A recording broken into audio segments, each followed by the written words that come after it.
We are live. We are live. This is the H-Town Vet, and we would like to welcome you to our live stream.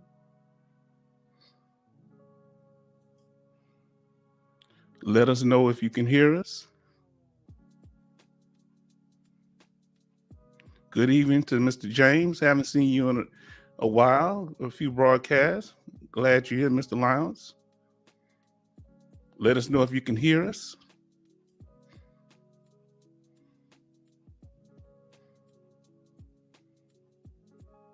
And for the new people coming in, let us know your branch of service and the state or country you're living in at this time. We're glad you're here. We're going to wait until we get a few more people in the room. We're going to try to reach what I call critical mass.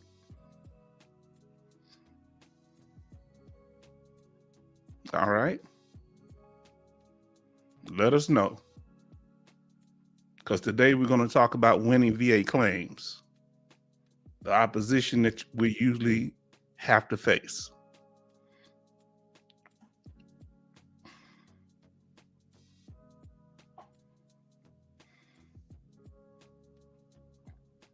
Waiting,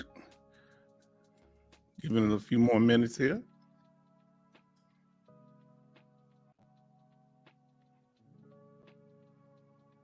Okay, you can hear me. Thank you. All right. My sound people say everything seems to be in order. We thank them for that. We're going to get ready to get started here in about a minute or two. But I want to ask you, like I say, let us know, James, your branch of service, and whoever else is joining the live stream. Let us know your branch of service and where you're living. All right. We would appreciate it. I am the H-Town Vet, and my branch of service is the U.S. Army.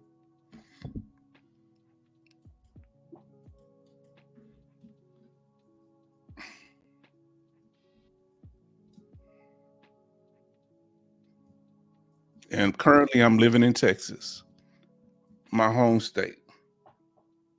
Traveled quite a bit, but now I'm here. Okay, we got U.S. Army. I'm also U.S. Army and the Coast Guard. Now that's very interesting. Mobile, Alabama. Good friend of mine was from Mobile, Alabama. We lived in Virginia together, and he was the U.S. Navy. Definitely was. So what we're going to do, we're going to get ready to get started here. We're glad that you joined the broadcast. And those of you who are just coming into the room, please give us your branch of service, state, or country that you're living in at this moment. We really would appreciate it. All right. Now, when it comes to winning claims, you need to know who your opponent is. Now, this shouldn't be the case.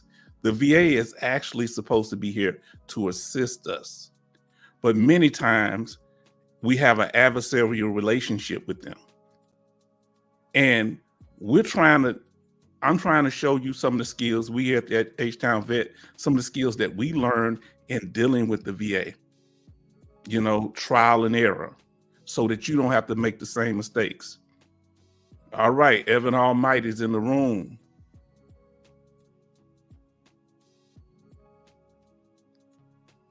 So Service Connected since back in 2000, I think 4 or 5. I've been service connected for quite a long time. I would want to say 5 years. Now, here's the thing. If you ever have any service connection for a certain amount of time, if you're just coming into the room, into the live stream, please give us, we really would appreciate it, your branch of service and the state or country you're living in right now. Or you could tell us your home or record, where you went in from the military.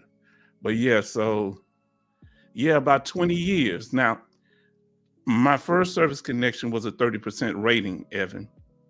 Now that I've had that 30% rating for 20 years, I'm currently 100%. But 20 years ago, I was 30%. And I got increases over the years. Now, here's the thing. Since I've had that at least a 30% rating for 20 years, they can never take the 30% away. Because if you have any rating, at least at that rate, for 20 years straight, it falls under the 20-year rule. And so they can only reduce me down to 30%. Once you've had 100% for 20 years, whether it's temporary 100%, total 100, permanent total 100%, they can't reduce you. Many times, okay, shout out to Abraham Garcia. We're glad you're in the building. USMC, representing service connected since 86. Zero. Okay. Now we're going to talk about these things. And we're not just talking about VA claims. When it comes to compensation, there are many different types of claims that you file with the VA. You file claims for VA home loans. You file claims to add dependents. You file claims for many different things at the VA. But our main focus, of course, is VA disability claims. Now, if anybody else is in the room, and let us know where you're contacting us from, and we're going to continue here. Now, and I appreciate the responses. We here at the H-Town Vet. Now, we're going to move right along here. We've reached critical mass. Now, understand, people have to make a decision on whether your claim is approved or not. Okay, either that's going to be the VA acting as a judge, or if you go to the Board of Veteran Appeals, or wherever you go. And there are 4 keys to success that I want you to understand. And those 4 keys include focusing on the evidence. Being focused, the evidence that you provide, the VA law that you use to back it up with. And finally, and just as important as all of the other steps, is your request. If you don't ask for the right thing, you may have the evidence, but because of what you're asking for may not be the thing that you really need. You need to make sure you're asking for the right thing. All right. Now, so this is winning VA claims. You must focus. We're going to go through these steps. So first thing you have to do is focus. You must have the proper evidence, and you have to back that evidence up with VA law. Then once you backed it up with VA law, you need to make the proper request. You need to tell the VA what you want. Now, when it comes, number one, to focusing, what do you need to be focusing on? What, H-Town Vet, what are you talking about, focus? What does that have to do with filing a claim? Well, it has everything. You need to focus on things such as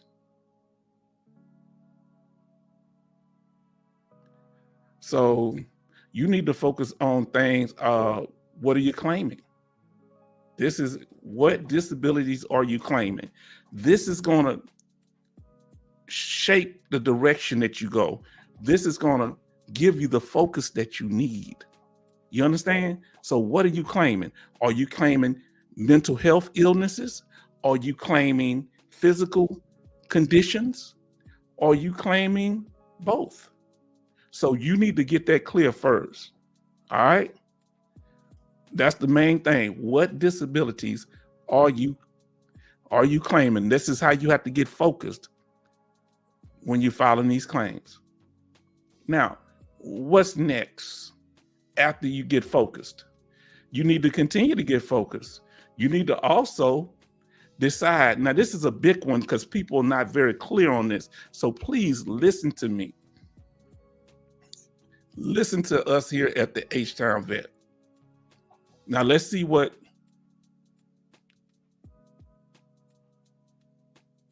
Oh, you say you can't see the H-Town. Can't see your H-Town, only see the opening banner, claim box above the banner. Yeah, I'm not showing my face tonight, but we will be, we're going to get back with y'all and show love. Right now, I want to focus on the information. That's why I used the full screen. Thank you, James, for doing that. We need you to keep us in order. Now, when it comes to it, and let's see what the other question is. Evan asked us something here. He said, H-Town Vet, have you ever been reevaluated? No, I have not. And we're going to discuss these issues today. No, I have not. No, I have not. And you don't, and let me tell you something. You don't want to have to be reevaluated, but sometimes it's outside of your control. And we're going to tell you what you need to do before that even becomes an issue. All right? Now, we're going to explain that to you. Now, I may need to go back for a second because since everybody's in the room, then we're going to move forward. Give me a moment here. Give me a moment. And then we're going to get back to this here. Now, so when it comes to winning VA claims, you have much opposition now that everybody's in the room. You're dealing with the VA regional office, okay? You're dealing with the DRO, which we discussed in the last video.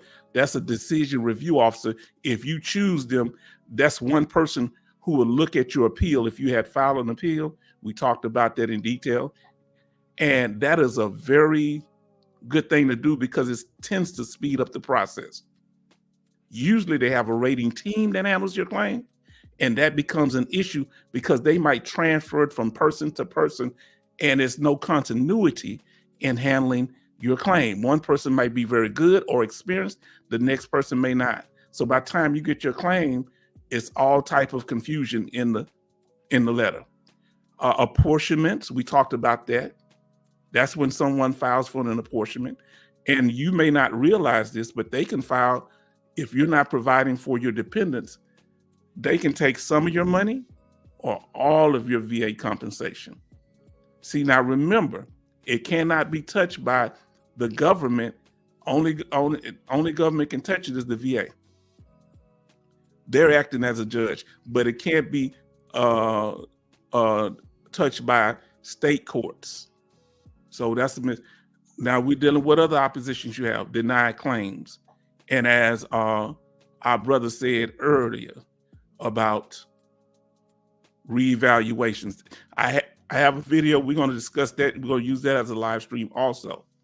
And the BVA, Board of Veteran Appeals, tends to take a longer time, okay?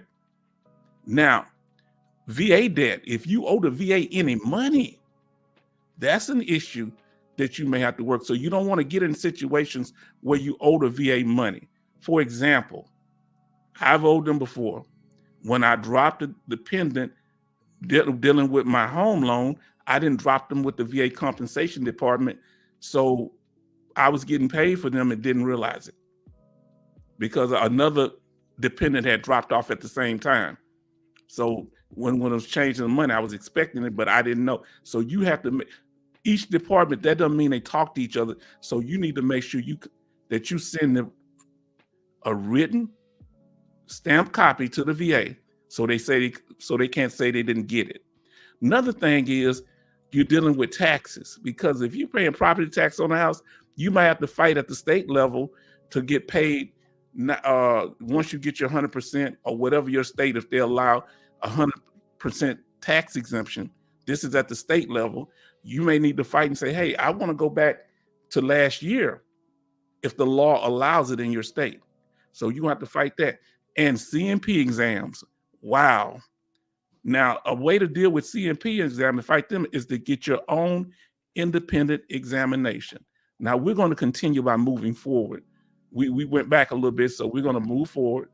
So give us a second here. Now, we had stopped here. We had stopped dealing with the making your decision. We're back on focusing. You need to focus on what disabilities you're claiming. That was the last slide. Now you need to focus on whether you want to work or not, because that's going to depend on whether you want 100%. Let's say your rating is 90, from 0 to 90%. If you're seeking a 100% rating, it's going to be hard to get a 100% rating if you're working. It's not impossible. There are some veterans that were working and got 100%. All right? You can get struck by lightning, but it's rare. So what you got to understand is you got to make your mind up if you're not going to go back to work or you're going to go back to work. Because especially if we talk about the 4 types of 100% in our video, the 4 types of 100%. And the ones dealing with unemployability in particular, those 100% ratings require that you to be unemployable. Okay, this is IU and TDIU. IU is a temporary rating. TDIU is a permanent rating, like permanent and total. Now, so you have to make that decision because you may have certain needs. Some of us do not have a choice to not work because of our condition, because of our conditions, we can't work. So you need to, that's why while you're working, if you're having problems at your job, you need to make sure you document it. You get copies of your evaluations. You get copies of your co-worker statement saying that your problems, people that observe what's going on with you. So you have to make that, you need to make those important steps. Now, when it comes to, a lot of people are not clear. And so let's see what we're saying here. Evan Almighty, we're going to pull he said, did you seek treatment from the VA? Do you seek treatment from the VA? Yes. Now you can get treatment at the VA. You can get treatment outside the VA. In particular, for my condition, I seek treatment. But some veterans have options because of their job, because of they have the finances to do it. You can seek treatment in the VA, outside the VA. Who in here put a Y in the chat if you feel comfortable going to the VA, or you prefer to use? So if you want to use an outside doctor, put a O. If you want to use if you prefer going to the VA, put VA. If you prefer going to the VA hospital, put VA. Let us know in the chat. If I had my choice, I'll put outside doctor.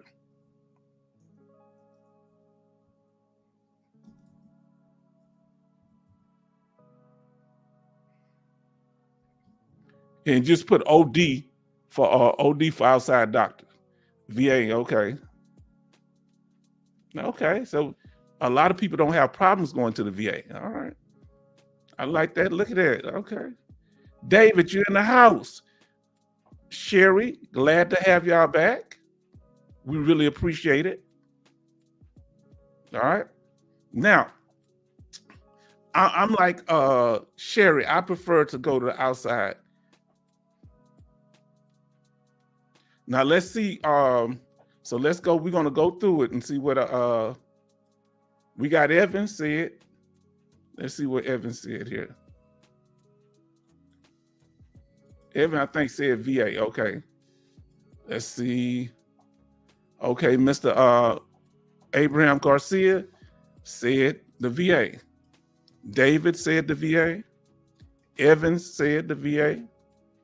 Sherry is like myself, outside doctor. Okay. Now, David, let's see what David's talking about here. David's telling us, I just like going to the Patriot store. You out of control. David, you just go there for the shopping, not for the medical treatment. That's the most important thing to you. I understand. I used to I don't know if your VA, they used to have where they used to cook breakfast over by in the regional office area, but they closed down the kitchen. Now let's see what Teddy's talking, our brother Teddy's talking about here. And we glad to have you in there. Teddy, and those of you just came into the room, Sherry and Teddy, let us know your branch of service and where you join, where you're currently living, what state or country. Now let's see what Teddy's talking about. I was never able to use the VA because I am not service connected and made much more money. Let me tell you something, Teddy. You go up there anyway, whether you make it or not, you tell them you need the help. You don't leave till I'm not leaving there until I get some treatment. They're going to set you an appointment. I need some help. I had one of my neighbors. They told him we pressed him so much they gave him an appointment. But what they tell him? They told him, "Oh, you can't go to the appointment." He said, "They told me I can't go." I said, "Don't listen to that. If they set an appointment, you go to it." See, the VA will always, whether it's the regional office, I've learned this, or the hospital, they always try to discourage you from doing things. If you come in there, they're supposed to help you. You may have to pay for it. They might put it on your tab, but once you become service connected, you don't got to worry about that. If you need any help on that, let us know, Mr. Teddy. We're here to support you. Now, let's talk about these different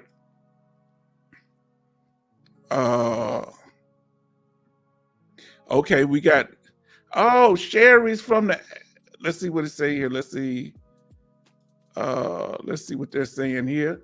David say sometimes they have cool stuff and they have a cafe too. Okay, they closed our cafe. Now, Sherry says she's U.S. Air Force. My best friend's son, U.S. Air Force. Wonderful gentleman. Great patriots. Y'all are great patriots. We thank y'all for what y'all do. Now, also, Teddy's U.S. Army, PA, and Sherry in Texas. I remember she saying that, Sherry, you were in Texas. That's where I was born and raised. And Mr. Garcia, let's see what our brother Abraham Garcia. I used to make over $85,000 per year and still use the VA. That's what I'm saying. See, that's why we need people like you, Mr. Garcia. Why? Because we collaborate, we share information. That's how I learned how to get my benefits. Not that you're going to always get correct information from other veterans because it's based on their experiences, but it's important that we do what? We collaborate, because the VA withholding information, they know all this information. Why is it so hard for us to get treatment and we served in our country? So please, if you get those that get out of the military, let them know they got a year or two to go and get treatment.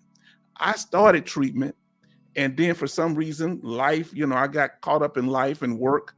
I stopped going, and it was hard for me to get back into the VA system. They passed that law, I think under Bush around 2000, making it difficult. That's right.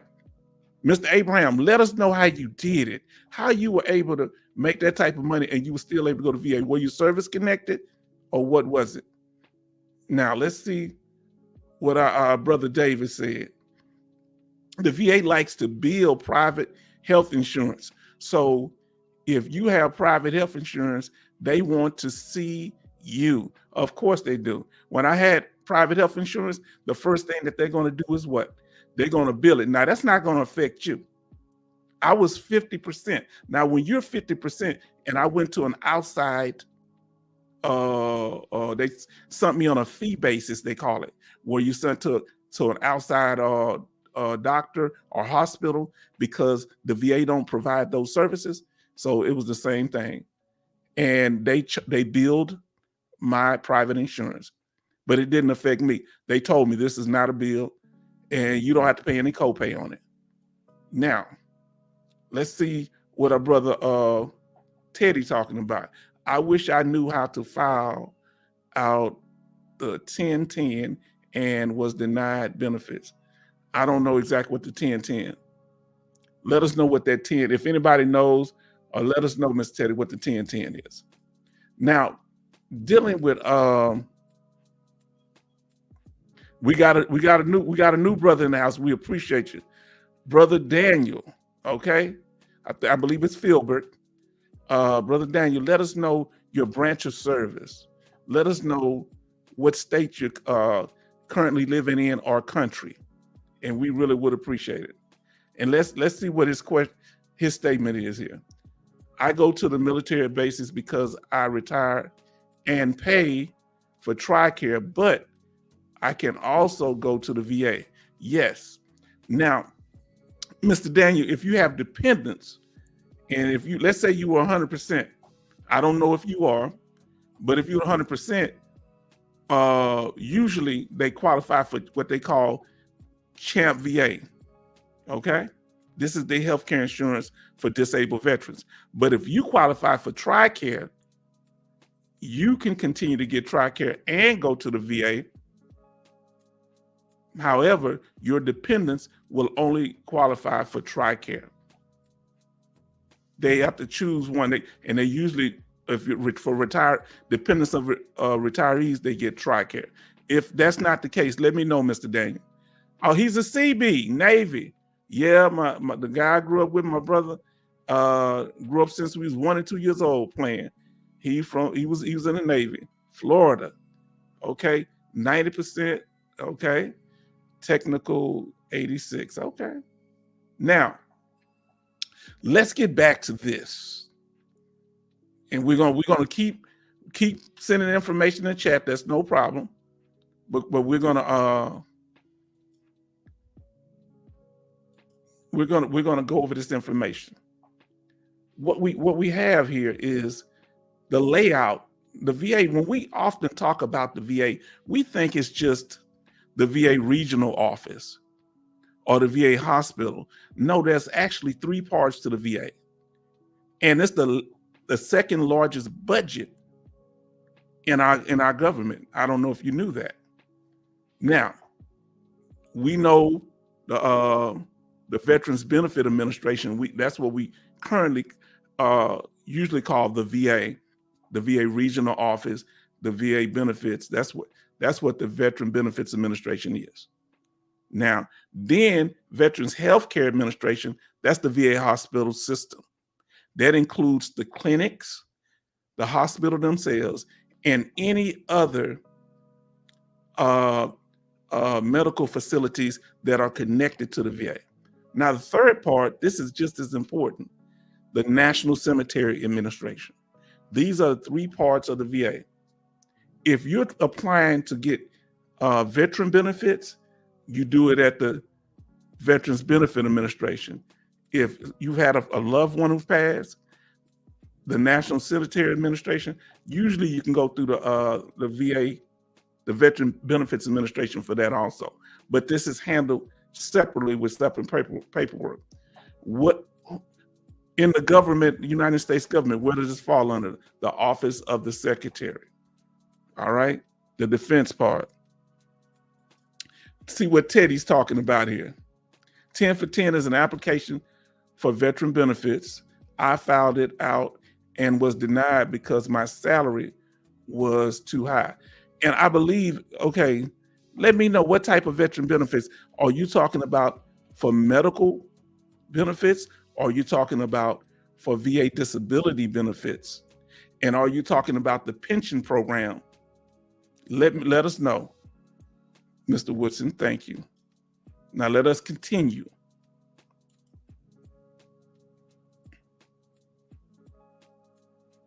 Now here's an important thing. When we talk about filing claims, an important thing to file is an intent to file. I mean, submit. Let me put it like that. Intent to file. If you have any intention of adding a dependent, let's say that baby wasn't born yet, or you're about to adopt a child, or you're about to get married in the next 6 months, file that intent to file. So once you get married, your dependent will already have the information, and then all you have to do is submit the claim and say, okay, I'll file an intent to file. Now I want to add my dependent, and they're going to go back to the very first day of the marriage. Now remember that. Let me see here. So look at this form, get familiar. It's a 2-page form. I've only shown the first page. So now let's see what we're talking about here. Our brother David has gave us some more information here. The VA likes to bill private insurance. So if you're private insurance, if you have private insurance, they want to see you. Now let me ask you this question, wonderful people that's in the chat.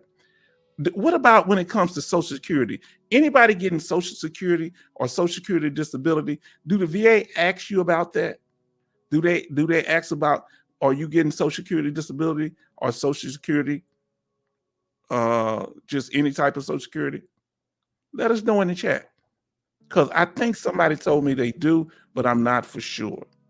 But remember that intent to file, you only file one thing or a group of things on the same day, because the intent to file is only going to cover the first thing that you submit. So if you got several claims or for disabilities, file them all at the same time. Get them together. You got a year to submit an intent to file. This is to get that back pay. Now, this is the crossroads when it comes. Remember, this is the crossroad. We're talking about getting everything together. Remember, we're trying to focus here, right? All right. So how do you focus? How are you going to, what road are you going to, what door are you going to go through for your claim? Are you going to do it yourself? If anybody in here did their own claim, let us know. Put self in there.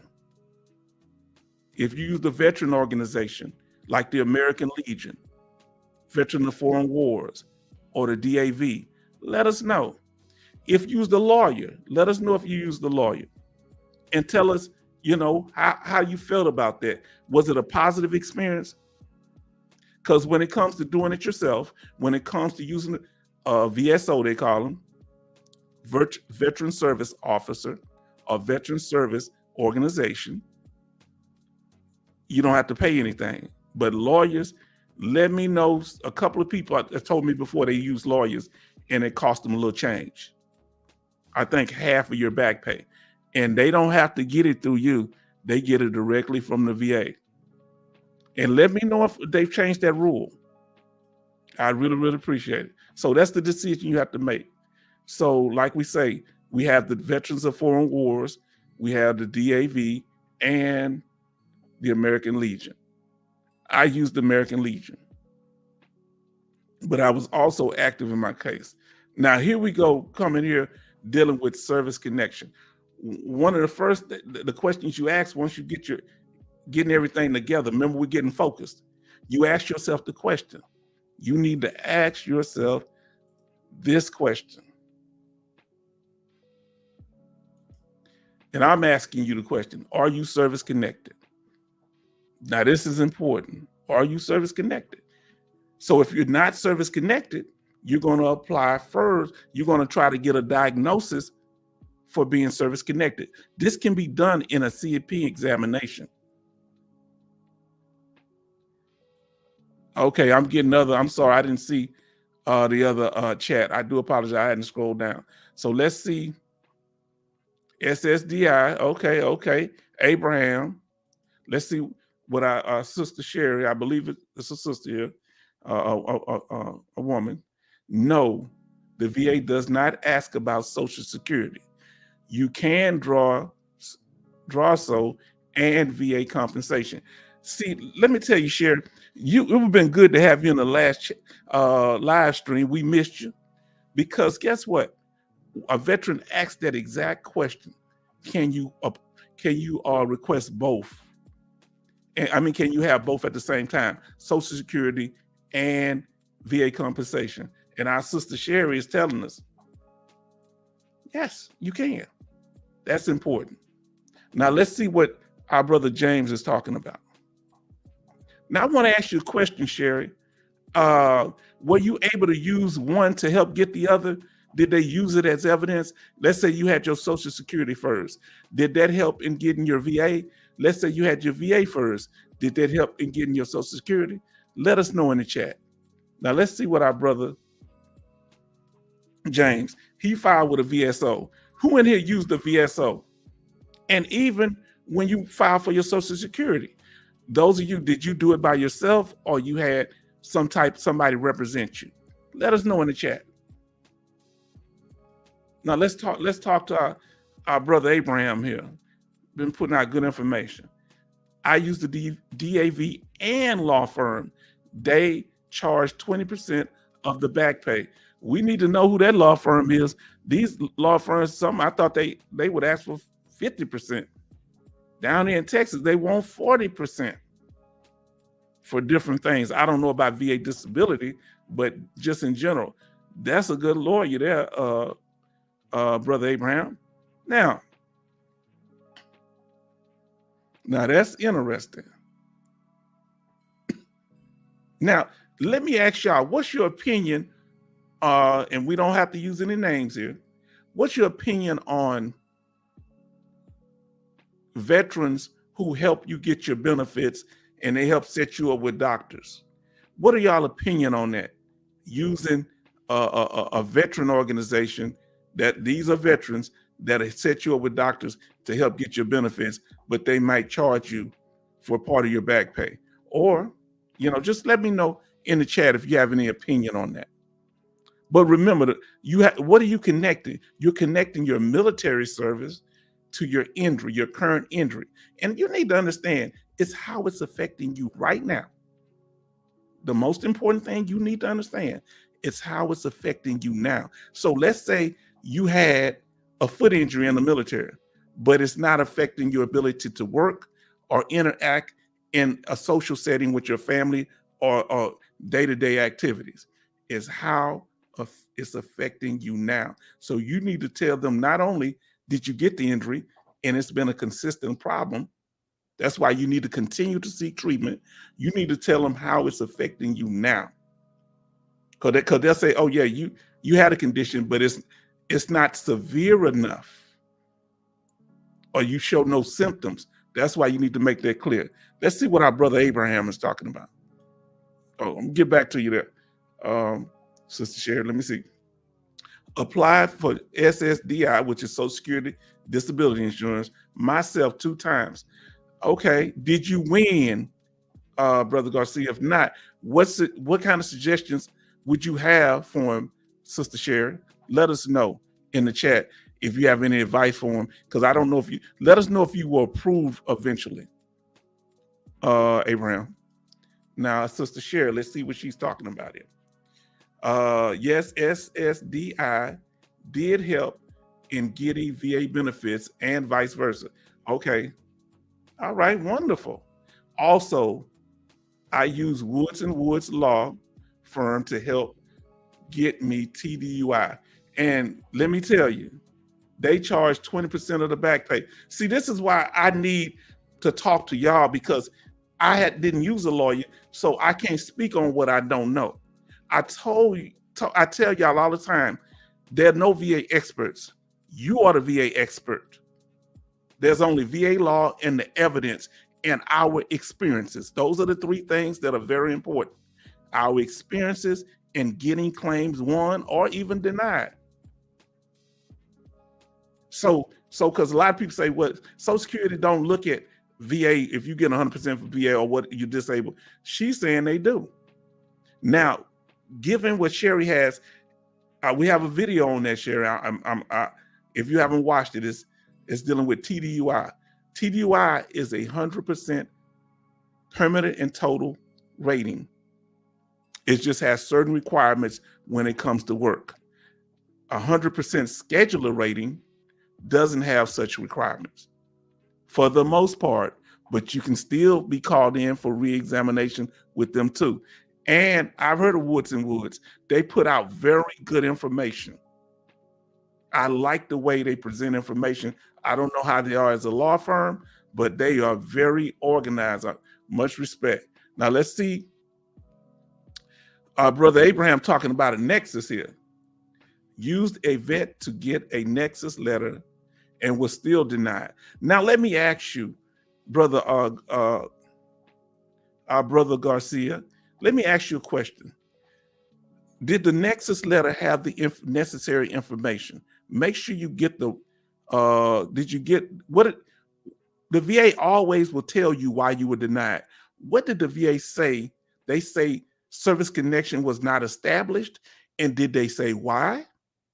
Because when they give you a denial letter, remember this, they have to tell us why they're denying us and back it up with VA law. So a denial is just as important as you being approved, because they have to tell you why. And that's what you can correct on that. You can go back and get that nexus letter redone. So he said he won the second time. Now here's the thing. It ain't always the fact that your nexus letter was wrong.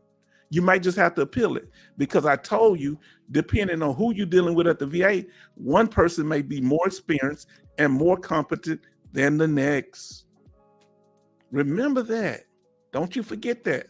So just because you denied, that don't mean you didn't present the proper evidence. You might have an incompetent rater, or they may overlook certain facts. Oh, y'all getting real active here. I appreciate you. Abraham, let's see what Abraham talking about here. And our brother Abraham said, I was 30%, I think he was meant with. I was 30% with the VA, and 3 years after I received SSDI, VA and SS are different agencies. Yes, because VA compensation is handled through the Department of Veteran Affairs. Social Security disability is handled with the U.S. government, the Social Security Administration. Okay? Now, this is some good information. Now, we have, Brother Garcia have another statement. They missed a boatload of environmental conditions that were in service. Now, this is what I want to tell you about we're going to get to that in a minute, but I'm going to kind of touch on it here. When you're presenting information and they overlook the information, you come back and I have another video that we break it down where we actually show you how to put the law and then, show your evidence and then have the law that backs it up. They can't say nothing then, because you're not talking to them. When you submit it, if they deny it, guess where it's going to go? To the Board of Veteran Appeals, and they're going to kick it right back down to them, because they're going to say, you overlooked something, and they had everything on one sheet. That's why that supportive claim form is so important. And I will show y'all in another video how to do that. But if you go back to our video library, it's in there. Now let's see what our brother Daniel is talking about today. I got 40% filing FDC using VSO. Years later, I have a vet help me.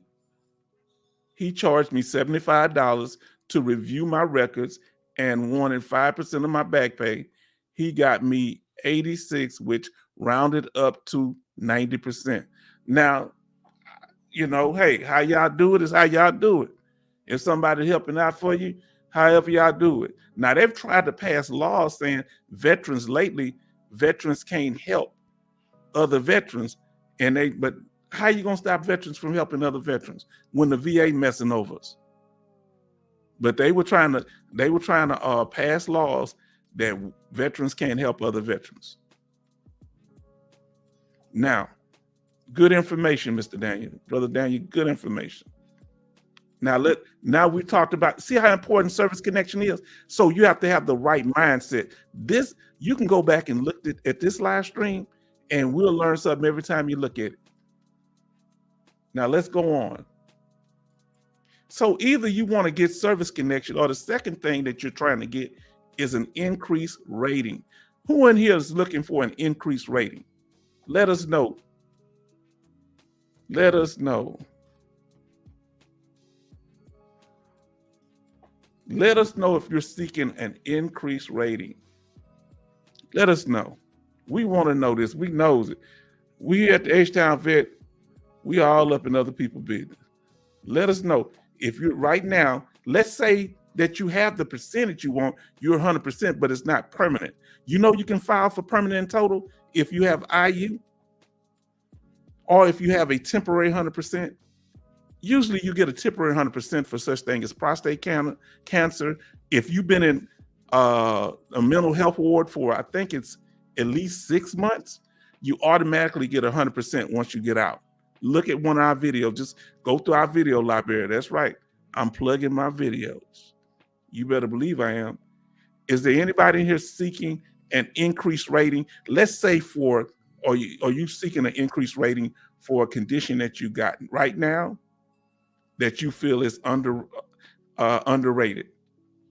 If you have the rating schedule, this is what you need. If that's the case, if you have the rating schedule for that disability, you can tell them, hold on, I should have got a higher rating.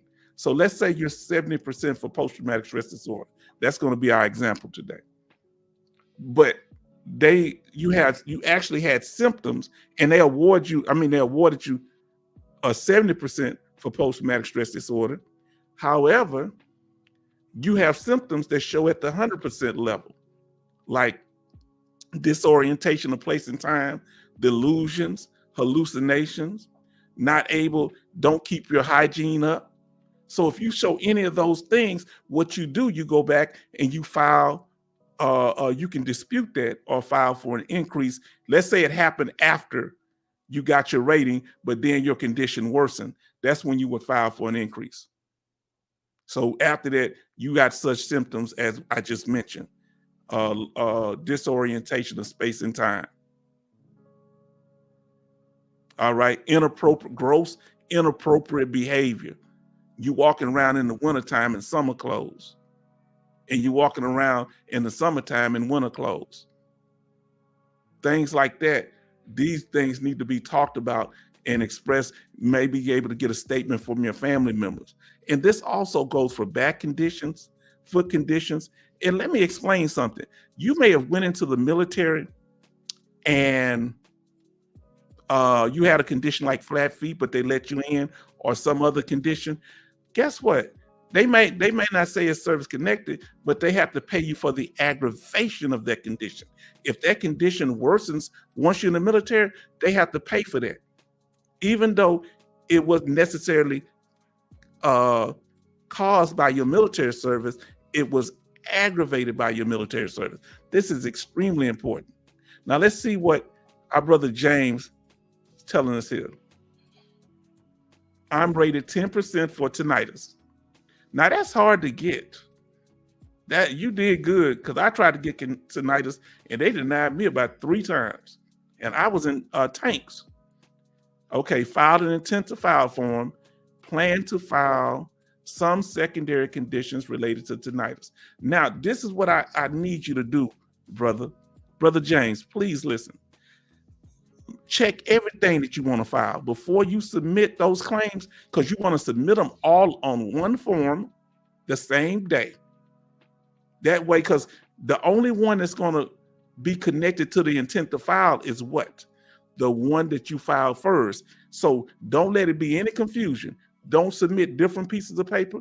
Have them all highlighted on one form, a supported claim form, and then submit your claim form. That way, if they ever try to say, no, we only cover the first, you want to get back pay for all of those conditions. Now, let's see what Brother James is talking about here. We are seeking an increased rating. Now, hold on. Is that me? Am I crazy? Hold on. Okay, here we go. I'm reading my own statement. I'm rated 10% for tinnitus. Now, we saw that one. Now, let's see what Brother David said. I'm 10% for tinnitus too. Now, I'm hating on both of y'all because I applied for years and they say I had some hearing loss, but it was not, they couldn't establish service connection. So I love y'all, brothers, but why they denied me? Now, see, and that's what you don't need to do. Never have a problem with somebody else getting their benefits because everybody's situation is different. So I was just poking a little fun there. Now let's see what Brother James is talking about. So we're talking, for those that just came into the room, we're talking about getting the right mindset. That's the first step to filing the claim. Get your mind, what you want to do, what you want. For example, do you want to increase rating? You want to establish service connection? Now let's see what James is talking about, our brother James. Put on one claim form. Got it. Okay, so he put it on one claim form. So are y'all listening? Our brother James just gave us the formula. Put everything on one claim form. I've never filed multiple things, so he just let us know. That way, because if you put it on different claim forms, they might stamp one in one day, even though you might submit them all at the same time. They might stamp another for another day and only give you the one that has the earliest stamp date for the intent to file. And the other one, they might just give you starting the date you submitted it right then. So when it comes to an intent to file, you got to file everything at the same time that you want to fall under that intent to file. Okay, we're moving right along. I really appreciate y'all, really enjoying it. Now, the second thing that you need to be concerned about is what? Evidence. So once you got the right focus, that's the first step. Number two, you need to collect your evidence. You need to sift through your evidence and organize it. And the last thing, you need to submit the part of the evidence that's related to your claim. If this is not related to your claim, please don't submit unnecessary, irrelevant things, because what's going to happen is it's going to confuse them, it's going to bog them down, and it may end in a denial. Okay? Now, so you need to get this evidence together. You need to get this evidence organized. You need to make sure that everything is in the right place.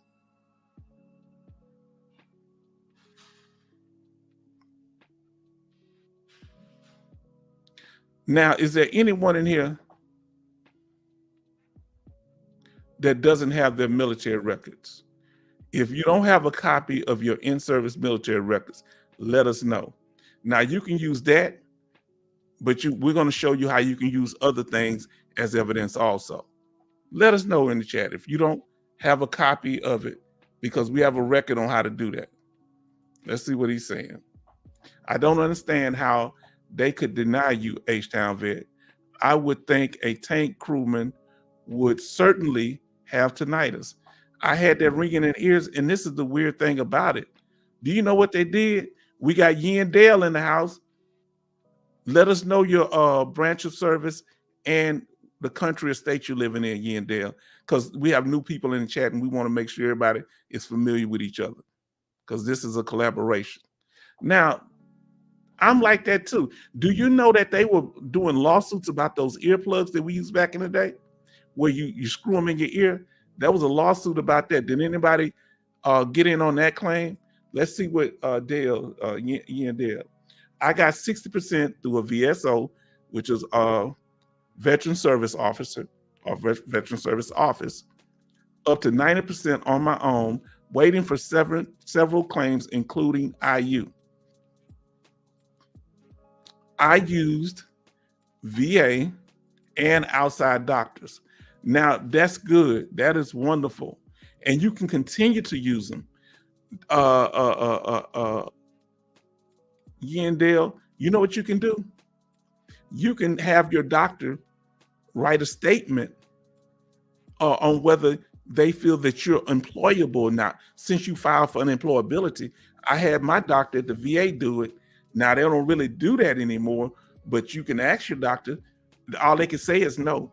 And you ask them, doctor, can you write your medical opinion on whether or not I'm employable, given you've been my doctor for so long? That's how you put it to them. Because I need this statement. I'm having problems with the VA because I'm having problems working, and you know this. Now, because you know once you're 90%, people, I'm gonna tell you, it's hard to get 100%. But Dale Yin is doing it the right way. by going through what? By going through unemployability. Once you get unemployability or TDIU, you're straight once you get TDIU, if they give you that. But you ask for what you want. Tell them you want TDIU.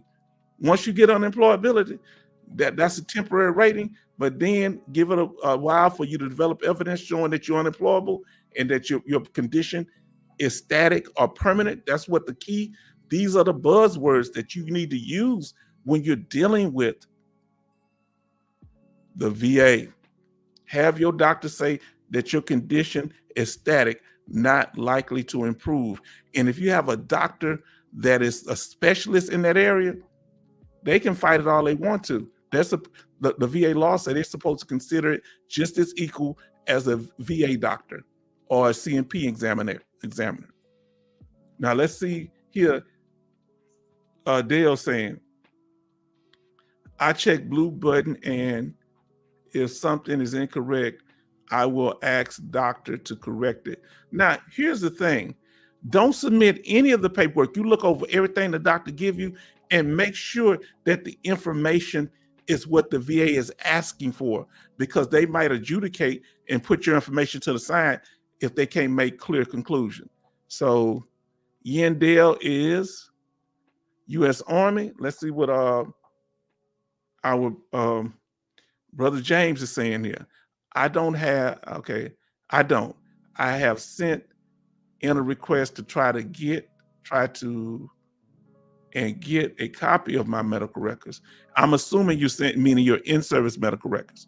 Well, go to our video, and what you need to do is hound them. If you got to drive up there, ask them, can you drive up there and get your records? Tell them you need them for your claim. And you need to submit something in writing saying, hey, because they're real slow right now. There's been a big backlog, because when I asked for my medical records a few years ago, I got them pretty quick. But I helped somebody, a business owner down here, a good friend of mine, and it's been 4 months and they haven't helped them. Now, let's see what we're talking on evidence. You see how we're flowing and we're helping each other on every step. That's why you need to make sure you follow it step by step. You don't miss nothing. So you put them in a corner. What a VA can't do nothing but help you. And we boxing this thing out. Now we got, D Law is in the house. Where were you, my brother? I've been waiting on you. Okay, let's see what D Law is talking about. You better get a lawyer if you are denied for SSDI. This is true. This is true. The first time, if you're denied for it the first time, don't give up. I'm assuming he's saying don't give up. Because here's the thing. If you're denied the first time, especially dealing with Social Security disability, and this is what you get if you're under 55 but you can't work. All right, you're under the I think the requirement is 62, I believe. So you can't work before that. So if you're getting disability from the VA, that's more evidence. So yes, but you need to get the right lawyer, and you need to make sure they are a lawyer, because remember that company Bender and Bender, they wasn't lawyers. They made them sound like they were lawyers. And do you know they got shut down? Bender and Bender got shut down about 7-8 years ago. They were just dragging people with claims. And you don't hear no more from Bender and Bender. They were real popular down here in Texas. Now, let's see what Yandale is saying here. They just gave me 20% for my back and another 20% for my knee. They went back 1 month instead of 2 years for my knee. So I had to do another higher level review. Let me ask you, when you asked for the higher level review, did you do a DRO, a decision review officer, or because you got 60 days to request them? Or did you do another type of high level review, Dale Yin? Let's see what they're talking about. I have 5 DTA errors in the past year. Now tell me what a DTA error is. Help us on that. Now let's see. Now, Dale Yin said they went back 2.5 years on my back, no back pay, because they had not got 2 years of my knee. So listen, if they got to give it to you on the condition that they went back. So if you got evidence, new and material evidence that shows that they didn't consider or they overlooked the information that you gave them, if you got information, you need to submit that on a supported claim form and back it up with VA law, and they're going to have to consider it. All right. Now, let's move on.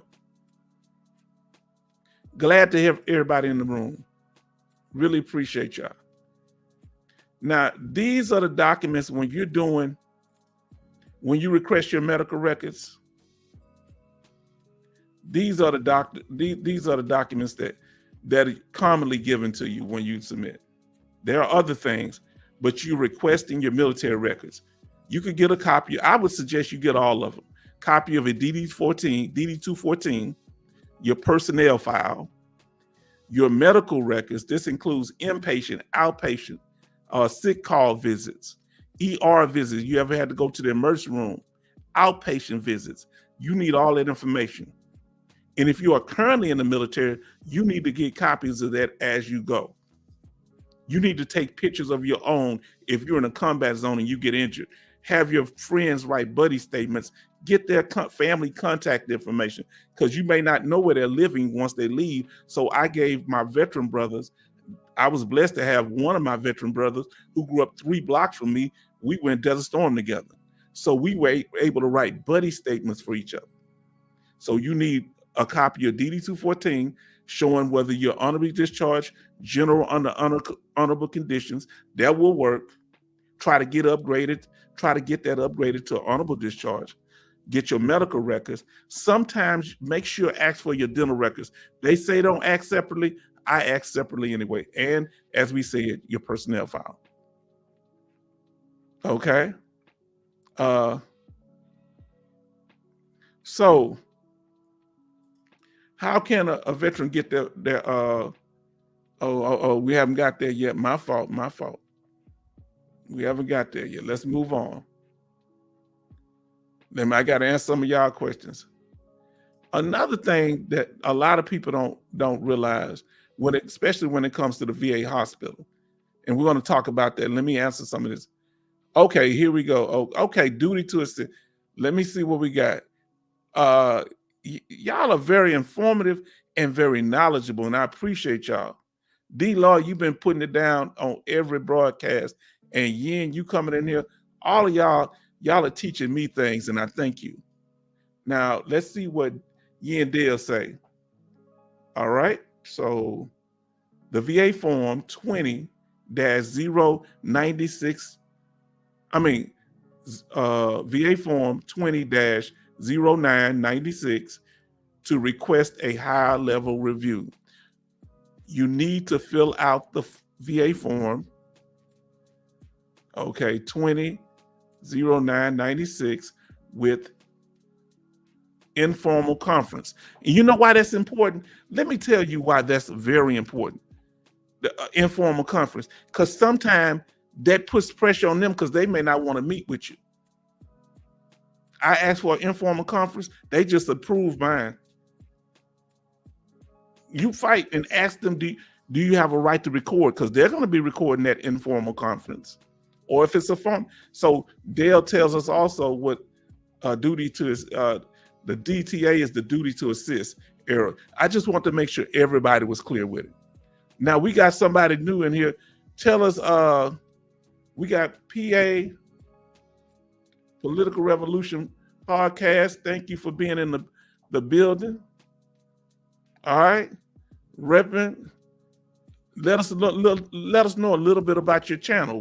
We have no problem with that, as long as it's something appropriate, not wild and buck wild out there. Okay. Now, and duty to assist errors, according to PA Political Revolution Podcast, they are common because the VA has a duty to assist and they very seldom do it.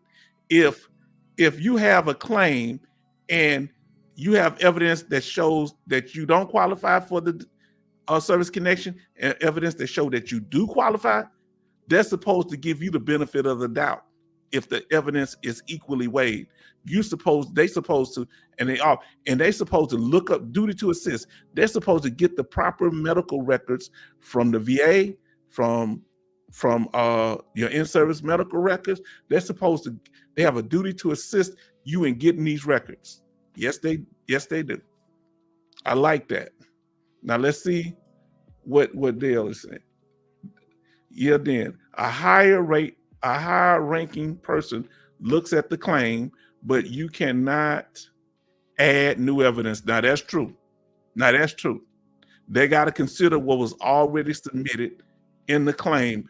So it's like whatever claim was denied, they just going back to do a fresh look at it.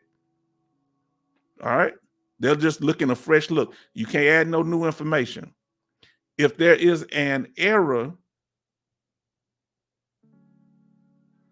I don't know how if there's an error, I guess they can rate it or pass it back down to the rater to rework it. So if there's an error, they could correct it there, or they can pass it down to the person that did it and correct that. Really, this is a very good live stream. I'm really enjoying the information that y'all putting out. Let's see what Brother Daniel have to say. I'm trying to get my VA file, okay? I did a FOIA request last September 2023. Not yet. Well, anybody have any advice on what our brother Daniel can do to deal with that? Because I put in a FOIA request. It took me a while to get it myself. So give him some information or some pointers if you have any in the chat. Okay, let's see. D-Law, Social Security Office Records, SSDI, which is Social Security Disability Hearings 2. Okay, let's see. Now we have Dale Yin. Okay, we got somebody in the house. My OB, we got somebody new. Let's recognize. Let us know. We're going to get to you there in a minute. My OB, thank you for joining us. Now let's get back. I think I'm back to Dale. Sorry about that. Jumping around. Let's see. Okay. They will call you and you can tell them why you feel the claim was rated incorrectly or the date was wrong. See, you can do this, but here, this is what I want to tell y'all.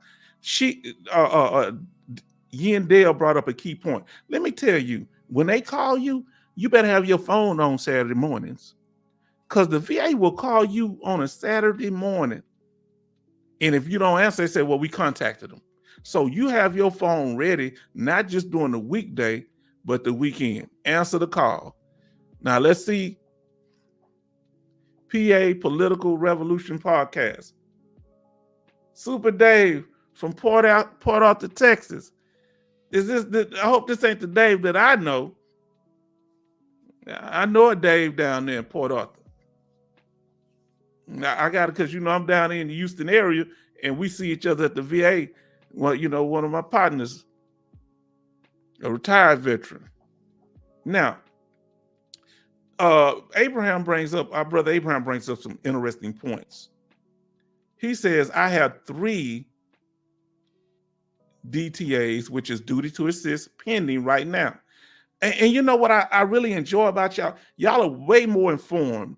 And I'm about to get to you, my OB. I'm about to get to you because we glad that you joined us. This is the first time I've seen you on the broadcast. If you've been on here before and I missed that, I apologize. Now let's get to my OB. Can you add an additional nexus opinion for HLR as new evidence? Thank you. Now, tell us. I forgot. If you say the whole word, I'll know what it is. But I forget what HLR stand for. Can somebody clarify that in the chat for us? HLR. Or you, Mob OB? Let us know. Now, additional nexus opinion.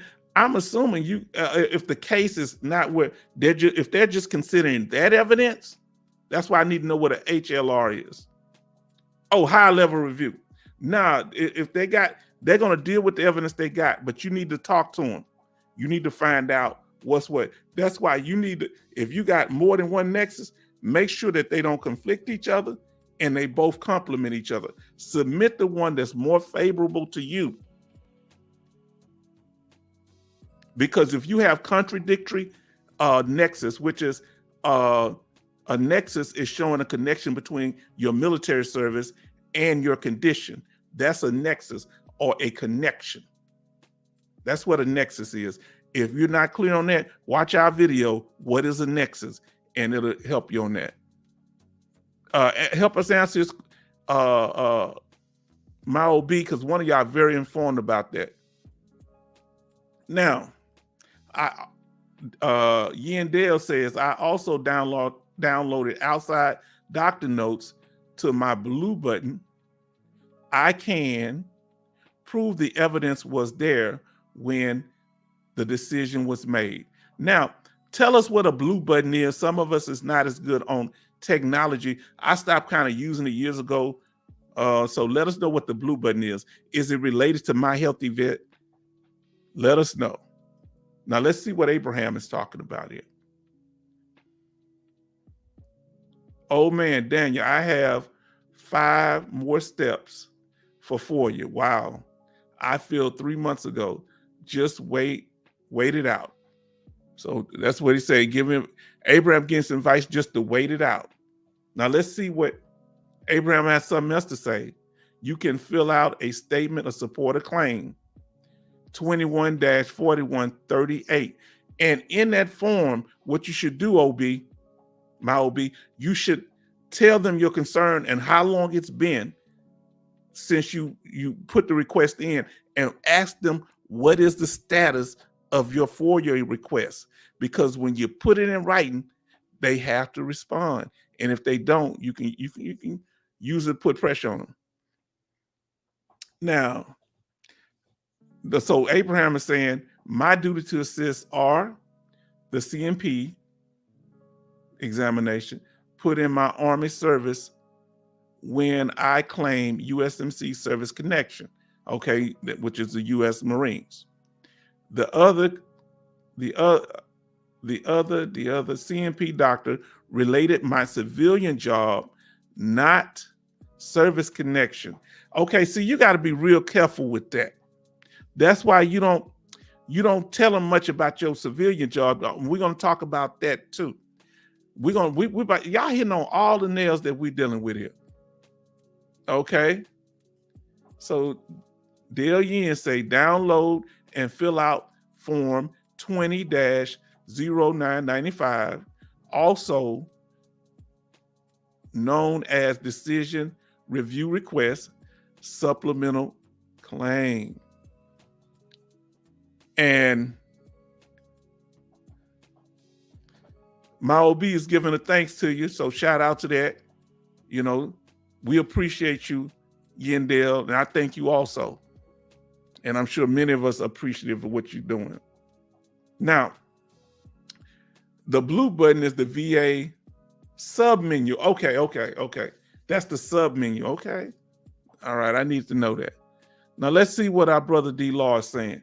If you were deployed in a combat area, that is your nexus and presumptive claims with presumptive claims. Now, this is true. There are certain conditions that are considered presumptive. Let me ask you this here, D. Law.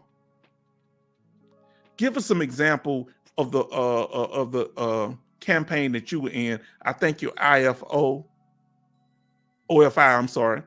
And let us know, in the new Iraq war, let us know what are some of the presumptive claims for people. Let us know first what military campaign or war that you were in, and what are some of the presumptives. If you have a couple of them, you can let us know. It might help other veterans. Thank you. You're always so informative.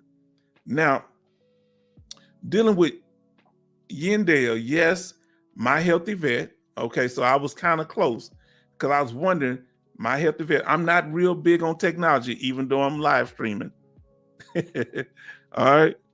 Now go to va.gov. Now we can put out the va.gov website. If it's something related to the VA, that's okay. But if it's something outside the VA, let's try not to put websites because I don't want to get my channel in trouble. But My Healthy Vet, that's okay.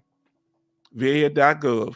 Go there and you can see your doctor's medical notes and your x-rays. Wow. And MRIs. Also go to order your medications. Yeah, I have ordered my medications on there, but I'm not as savvy with the other things. And we appreciate you. Y'all need to go back and watch this live stream because we can got more information from you, the veteran, than from me. That's what it's all about. Now let's talk about this, dealing with another thing you need to do, any emergency room visits. So this is where when you're dealing with we're on the second step here, gathering your evidence. The first step was being focused, knowing what you wanted. So go back if you wasn't here at the beginning of the live stream, and you can go through this. Now, this second step with dealing with evidence, another form of evidence is emergency room visits at the VA hospital, or it could be emergency room visits outside of the VA hospital. Now, Dale Yin has some more information for us. So let's see what they're saying. If you have a CMP exam with VES, now I guess that's something similar to CMP, another agency that's handling now. When I went there, there was they went by another name. So VES, okay.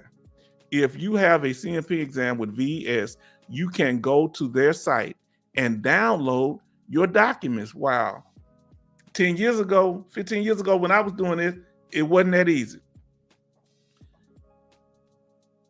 Take medical note. I take medical notes to exams just in case they are willing to take them. Now look at the key thing that Yin Dale said, that don't take much, but the solid information. If you have a letter from your doctor saying you're unemployable, if you're trying to establish service connection and you have a nexus letter showing service connection, take that to the doctor, because you don't know if the VA gave it to them.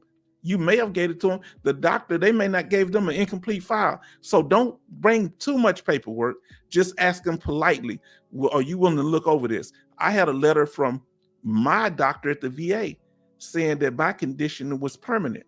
So when I went in there for PTSD, my doctor letter I took in there, and guess what? When I went in there, the doctor knew my doctor, and that gave it more validity. So you never know who knows who. And when, so he already had the symptoms in that CMP exam, and this was also a doctor that they were familiar with. And that gives more credibility to the information if they've worked with that doctor before. Now, they should consider the evidence. Now, no way. Now, what you're saying, no way to my OB, let us know, because we want to make sure everything's clear. Yeah, but you need to have copies. If you had serious problems related to your service-connected disabilities and you had to go to the emergency room at the VA or an outside hospital, you need to have those records, because that shows that helps. All right, now let's see what OB. Doc, no way. Now, I'm the H-Town vet, so I'm gonna talk about this is the Houston VA, Michael E. DeBakey VA Medical Center in Houston, where I was born and raised. Now, dealing with when you go to your appointments, you need to be telling your doctors the problems that you are having. If your medication is not helping you properly, you need to let them know, you're giving me sleep medication, but I'm still having problem sleeping, so that they can adjust that medication. All right. You need to let them know things that happen to you in the military that's still bothering you, or injuries that are still bothering you. so that they can put that in your file. And you need to take care of this. When you go in there, you're not there to make friends. Ain't nothing wrong with being cordial with your doctor or anybody in the VA system. You're there to get treatment and help for your condition. Now, let's see what Abraham Garcia is saying. Our brother said vets can also use Quick Submit VA to send documents. I have no idea what this is. Yeah, the H-Town vet used to be on top of the game. I used to be on the top of the knowledge. But when it comes to technology, y'all beat me up, Abraham. Y'all beat me, or you supporting me. I thank you for being here because I don't know. Could you please tell us where they can find this Quick Submit VA? Is this on My Healthy Vet or some other government site on the main government VA website? Let us know. That is amazing. Now, oh, I didn't mean to do that. Now I want to ask you this here. I got a question. Sorry about that. Okay, let's see. So he was telling us from earlier, he's OIF, Iraq. I'm in the first Iraq war, and our brother here, D-Law, was in the second wave. Okay. Allergic rhinitis. I don't know exactly how to pronounce it, but rhinitis. Let us know what that is. What is it related to? Like allergies? Oh, let us know if you can, if you don't mind. We're not trying to be too intrusive. Okay, let's see what we got here. We got to go back up to Dale.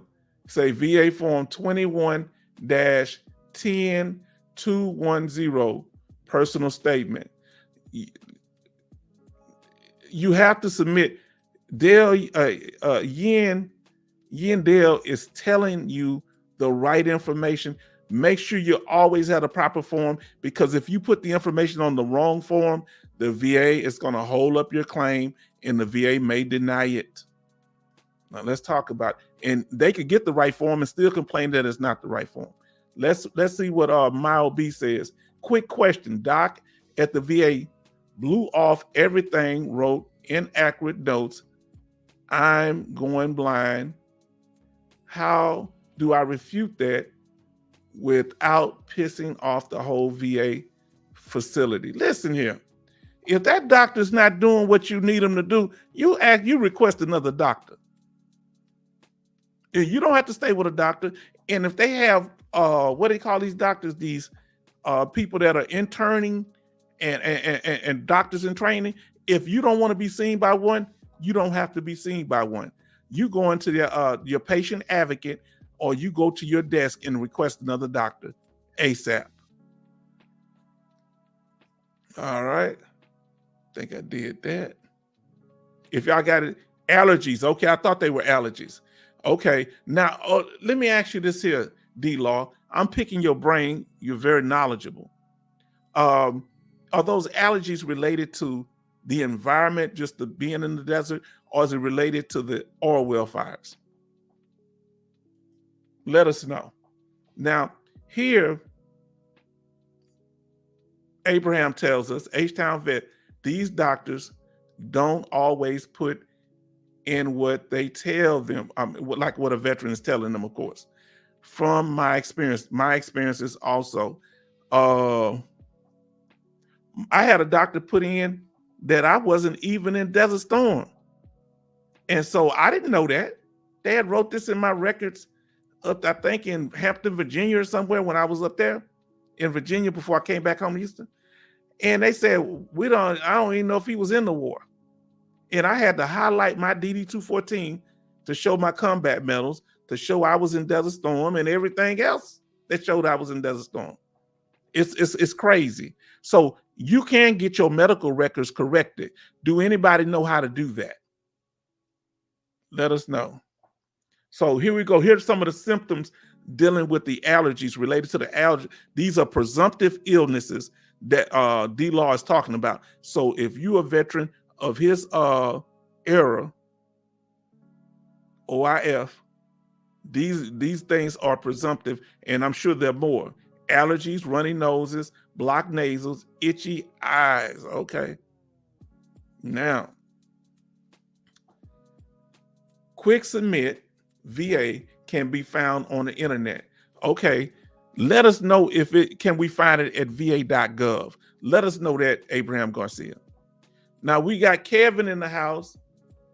Say, I was diagnosed with this allergy. Let me ask you this here, Kevin. You were diagnosed with it, but I want to ask you a question. Was it considered a presumptive illness like D-Law? Is it always considered a presumptive illness, or you got diagnosed with it and then you filed for service connection? How did it come at you? All right, let us know. Now, dealing with itchy eyes, runny nose, blocked nasal passages. So you need to know this, because he's putting out, we got D-Law spitting hot fire today. He putting down plenty game. You just need to pick it up. Now, burn pits, toxic exposure, burning oil wells, my Lord. Now, let me ask you this here, D-Law. Give me your opinion. I'm 100% already, permanent and total. Should I have filed for this? You know, I was at Desert Storm, and I was actually in Kuwait. Our tanks were there with the burning oil all over us. It looked like nighttime in the daytime. Should I have filed, or should a veteran have filed for presumptive illnesses? How would it help us if we already 100%? You think it's worth it? So listen to what Kevin said. Request yours. Okay. Thank you for that information, Kevin. Now, going back to Yandale, check 38 CFR. See, let me tell you something. You see that quote? That's the book where the information is. That's the law book that they're supposed to follow. And if they're not following it, you can go confirm and say you didn't follow this law and that you made an error. Because half the time they don't go by the law. Sometimes. Now, check. So they'll again and say check 38 CFR and M-21 to find information that you need for claims. Of course you can. Meaning you can check in there and you can find information such as the rating schedule for your condition. That's what you're looking for. The rating schedule tells what your symptoms are for your condition, and it also tells what ratings you have. Boy, they cutting up here. Let's see. Abraham got some good information given out here. To my OB, I have switched doctors 3 times in the last 2 years. I also called the VA Washington, D.C. hotline and blew the bad behavior up. The way they treat me is just wrong. Now, I've been treated bad. I don't really like going to the hospital. I have most of my appointments over the phone or through Skype or whatever, because sometimes they went through periods where they treat you a little bit better, and sometimes it's like they treat you like you're a burden. When people so you can fill out a survey.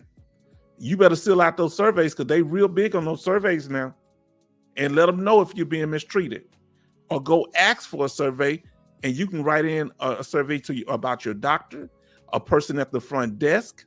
You can talk about the nurse, or even emergency room visit. They sent me a survey about their emergency room visit, and I had got sick, a flu or something, about a month or so ago, and they did an excellent job at the emergency room. And it used to take 4 and 5 hours when you go there. They handled me within 30 to 45 minutes. And it may be because, they have heavy thing there. Now, my OB said, thank you. Whoever you said it to, we all receive it. Now, let's see what Kevin's talking about.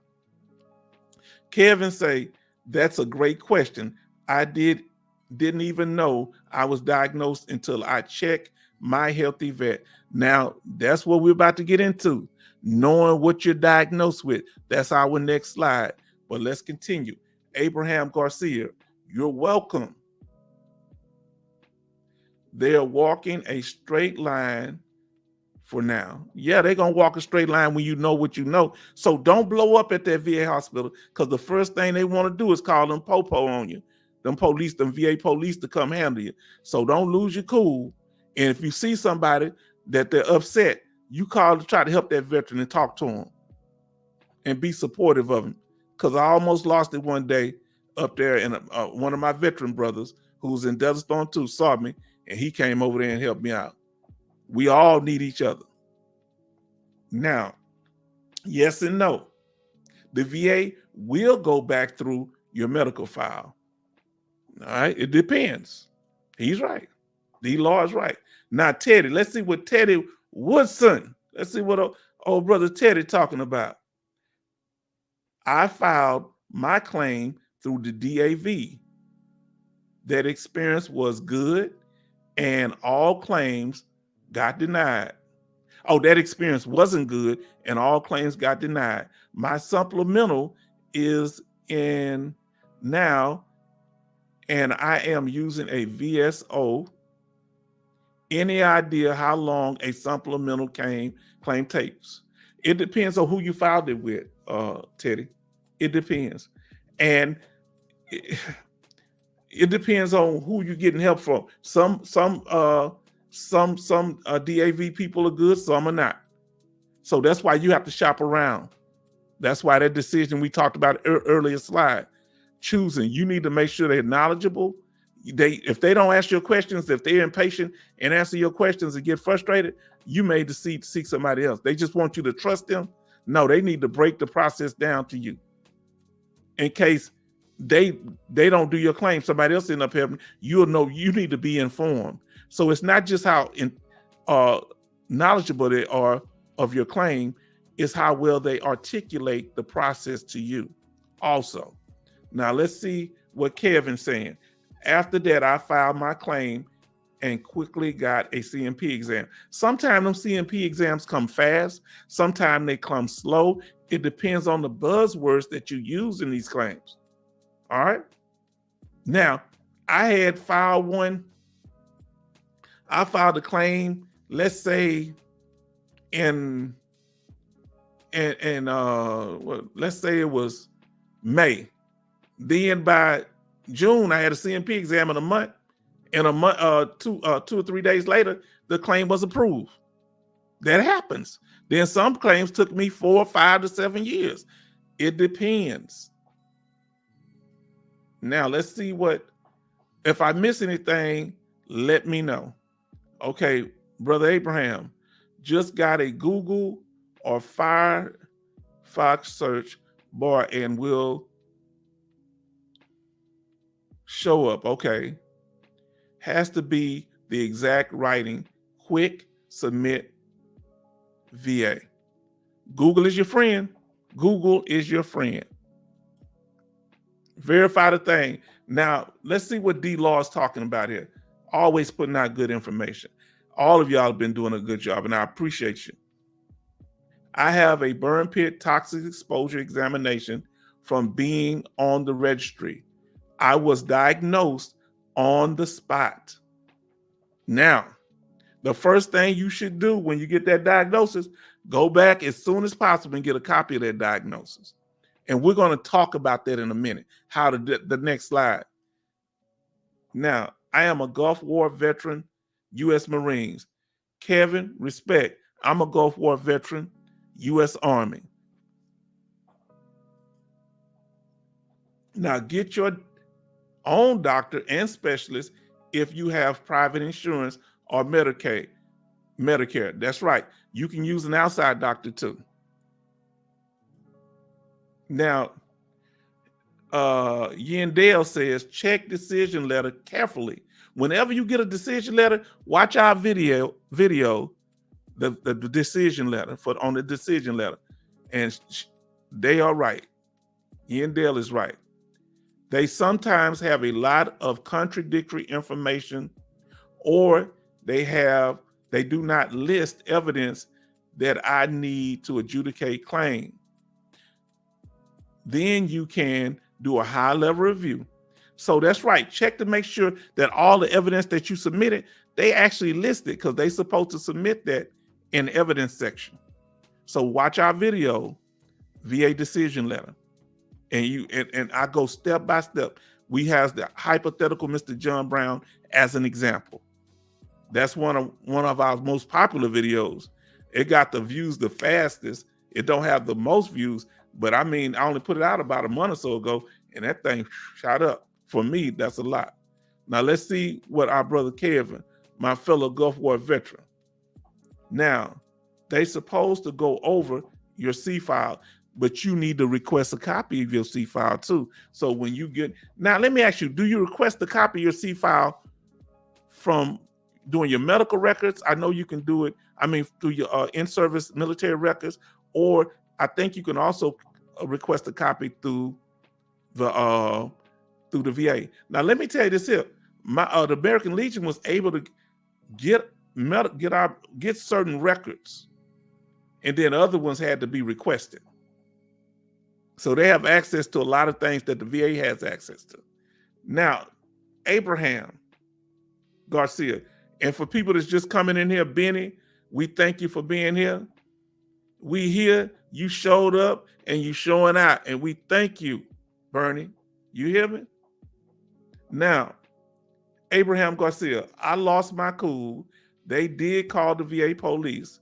Laughing moment. Yeah, we all have been in those moments, because a lot of times being in that environment, and we seeing other veterans who are injured, and we've been mistreated going to the VA hospitals before, it gives us a bad experience, you know?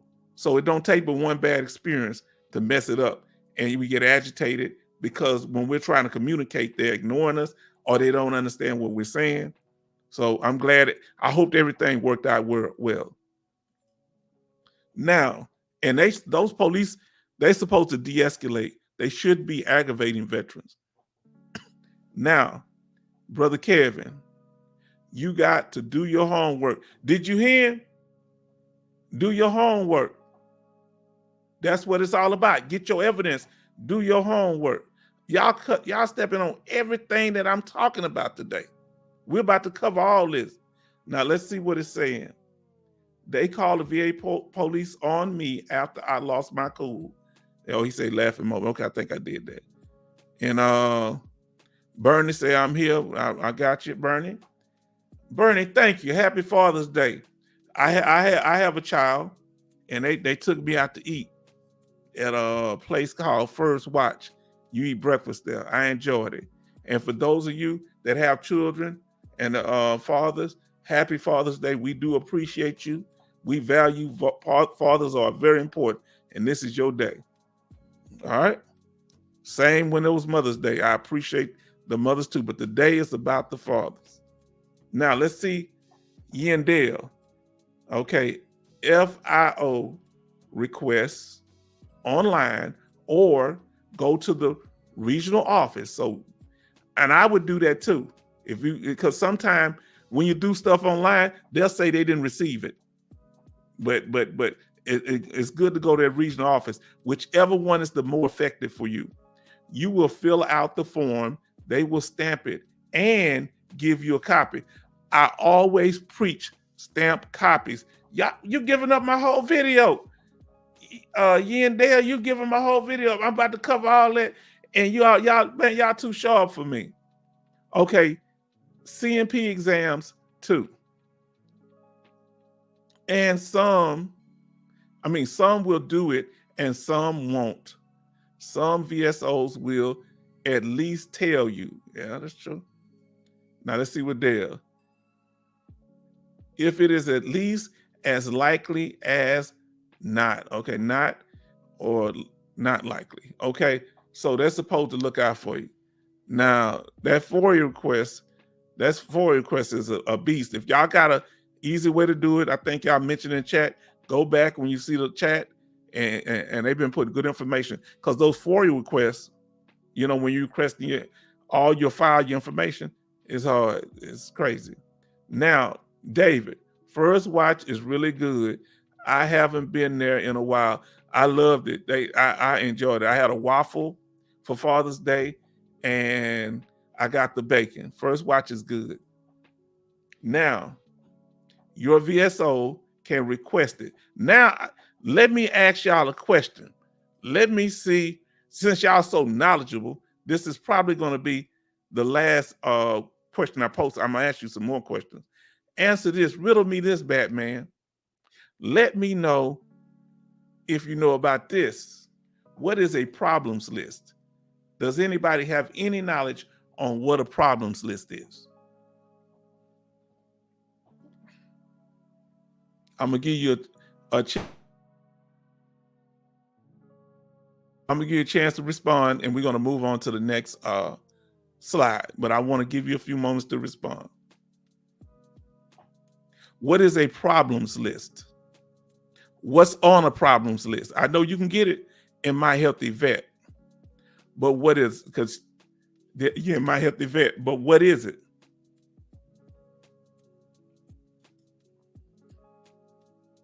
VSO can request it, but what is it? Tell me what it is. Tell me what's on there. We gonna get to it. Okay,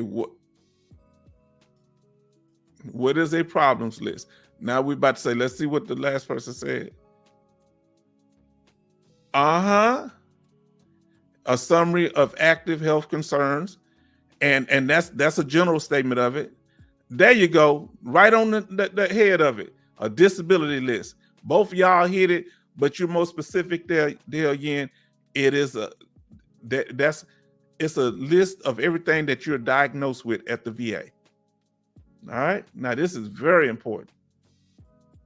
Here we go. Where do you go to get your information at? Here in the Houston VA, they call it the release of information.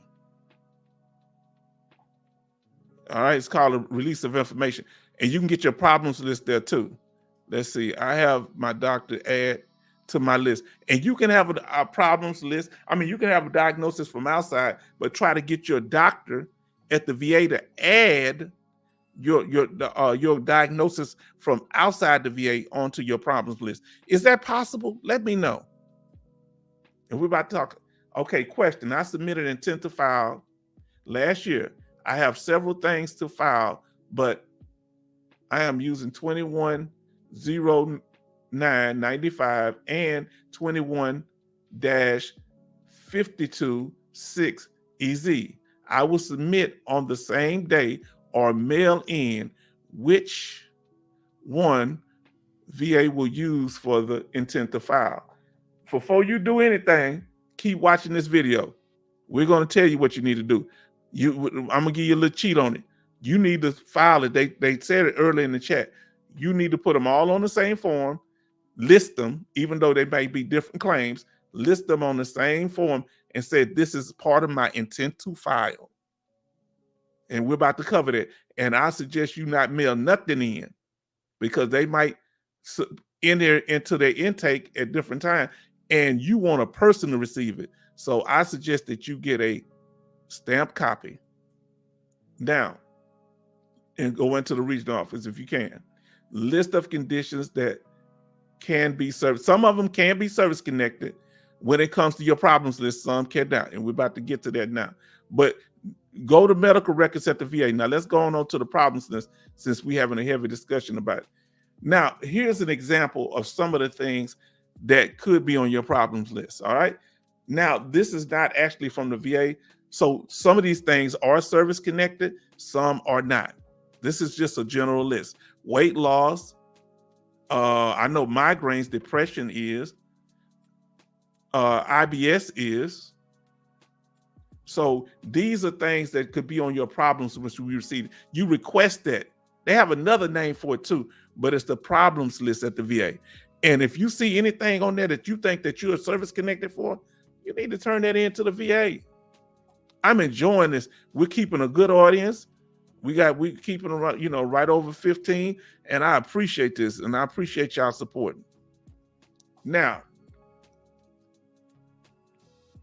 Abraham, a list of condition doctors is trying to help you get better. That's right. But you have a diagnosis. Remember, you're diagnosed. The key thing is not only are they helping you with it, there's a diagnosis for them. Now, get CiviDoc to add problems list. Now, that's what I want to know. Can we get the civilian doctor to the diagnosis from there? You need to submit those medical records or whatever from your civilian doctors. Find out the VA how you can do that. Maybe you can do that at the release of information. Now, Yandale. Yes, I have copied and pasted notes from other facilities, add proof, and send a copy through My Healthy Vet. You on top of that technology in My Healthy Vet. Thank you, Dale. Dale also have, yes, I have copied. Okay, you already said that. All right. I have copied and pasted My Healthy Vet. Now let's see what D-Law talking about. Lots of those are presumptive claims. And let me ask you this here, D-Law. Where can you find out if these are presumptive claims, that these diagnoses fall under presumptive claim? Is there a list you go to? There's a place to go like va.gov or something? If it's a government site that's dealing with the VA, you can put it in there, no problem. Now, thanks, Yandale. We thank you, Yandale. Now, refile your intent to file yearly to keep it active. Yeah, do it. And you can also, as I was saying earlier, you can also file it when you're getting married, adopting children, about to have a baby, and you have a general date when the baby is going to be born.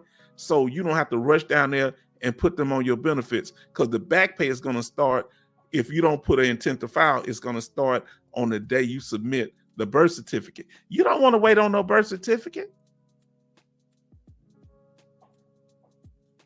Or it may be the day the baby was born, but you got to you want to go and put that intent to file. That's for marriages and everything. Oh, hold on. I ain't mean to do that. Okay, what is the problem list? Let's see. Give me a second. I'm going to take this. We talked about the problem list. Now, let's see.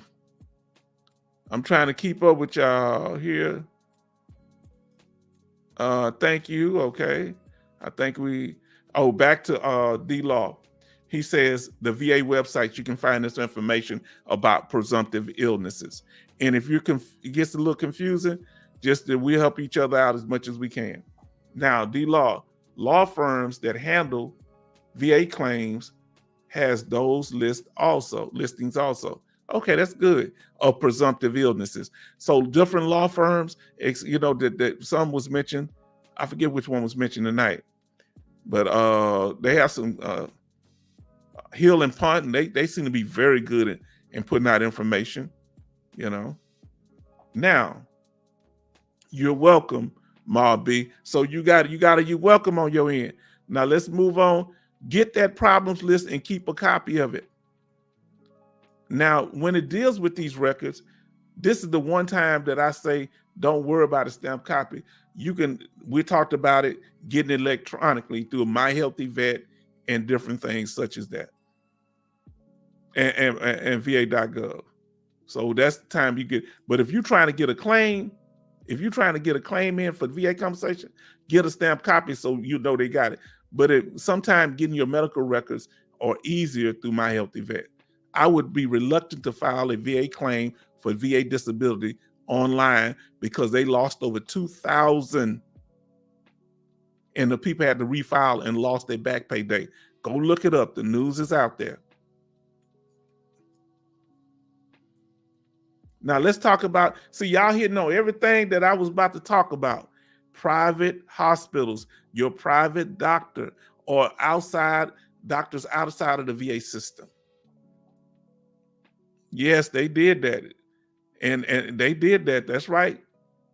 That's why when you filing for money, you file that stamped copy.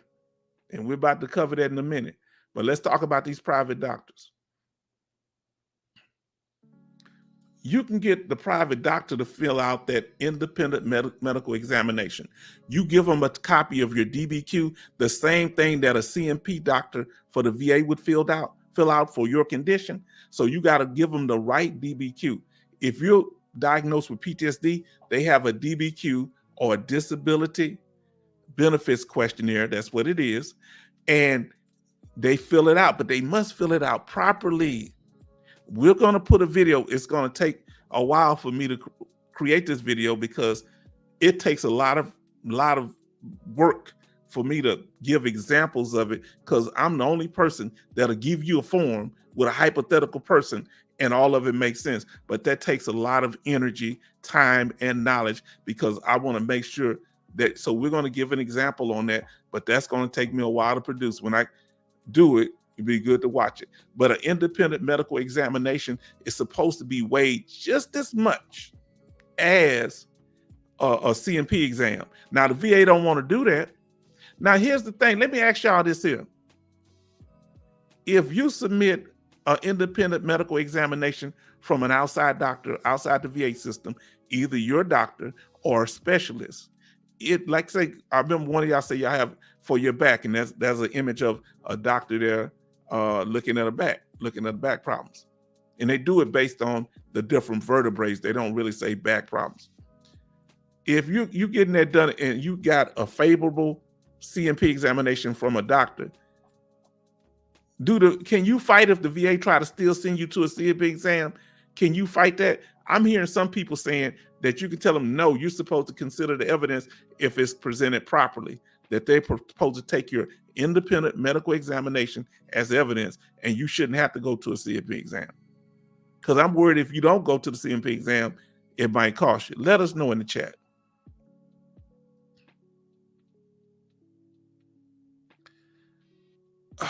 Now, that's a real good question. Can it be done by video? Melvin Gatewood, let us know your branch of service and your where you're living at right now. It probably can, but I suggest you go in and talk to a doctor, because remember, if the VA is sending you to it, you can do it whatever way they want you to do it. But if you get an independent medical examination from an outside doctor to fill out the DBQ or benefits, a disability benefits questionnaire, you should be there with that doctor. You don't want to give the VA any suspicion. Now, if anybody disagree, let me know. That's just my opinion. Okay, USMC, we got a Marine in the house.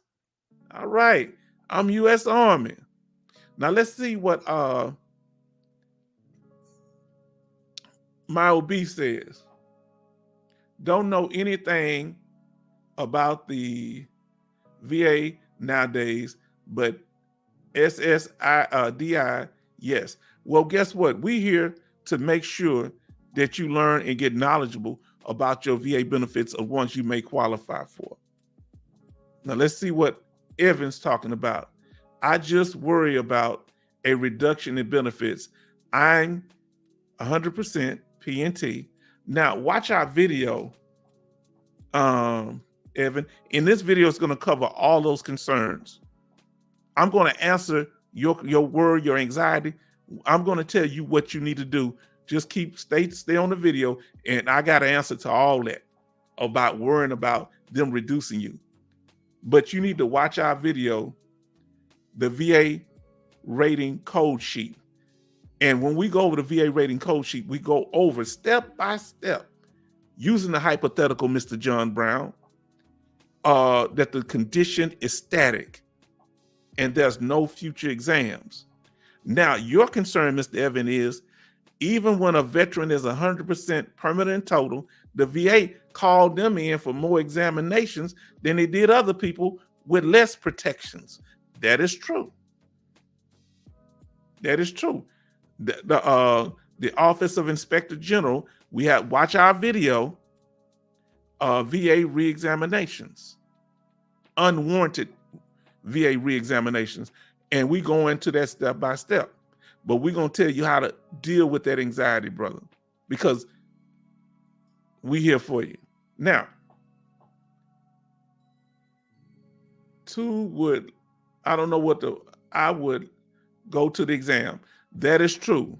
Go to the exam. Go where that person can physically see you, because if it's for a physical examination, they're going to have to do range of motion. They're going to have to check certain things. Now, certain things for PTSD, they might be able to see, but if they can't see how well you groom yourself, it's better to go in. Don't take any chances, all right? Yandel, I agree with them. Now, Kevin, Simplified. Oh, there you go, Marines. I hope I said it right, y'all. Army birthday just passed, and I think D-Law let me know the other night. Thank you, D-Law. Now, keep going to the doctor also.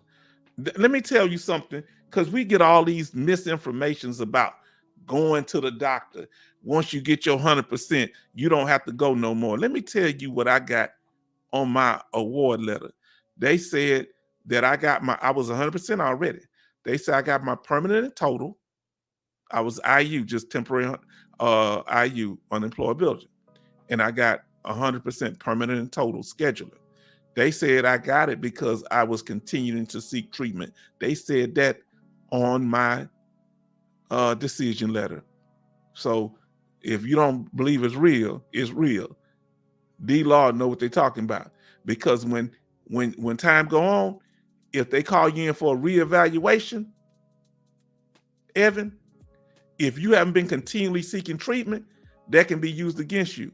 If they're giving you medication and you're not ordering your medication, if you're not getting the treatment, they're going to say your problem is not the condition, it's that you won't get treatment. So be careful on that. D-Law is definitely right on the money. Now, Kevin, so true. Keep going to the doctors.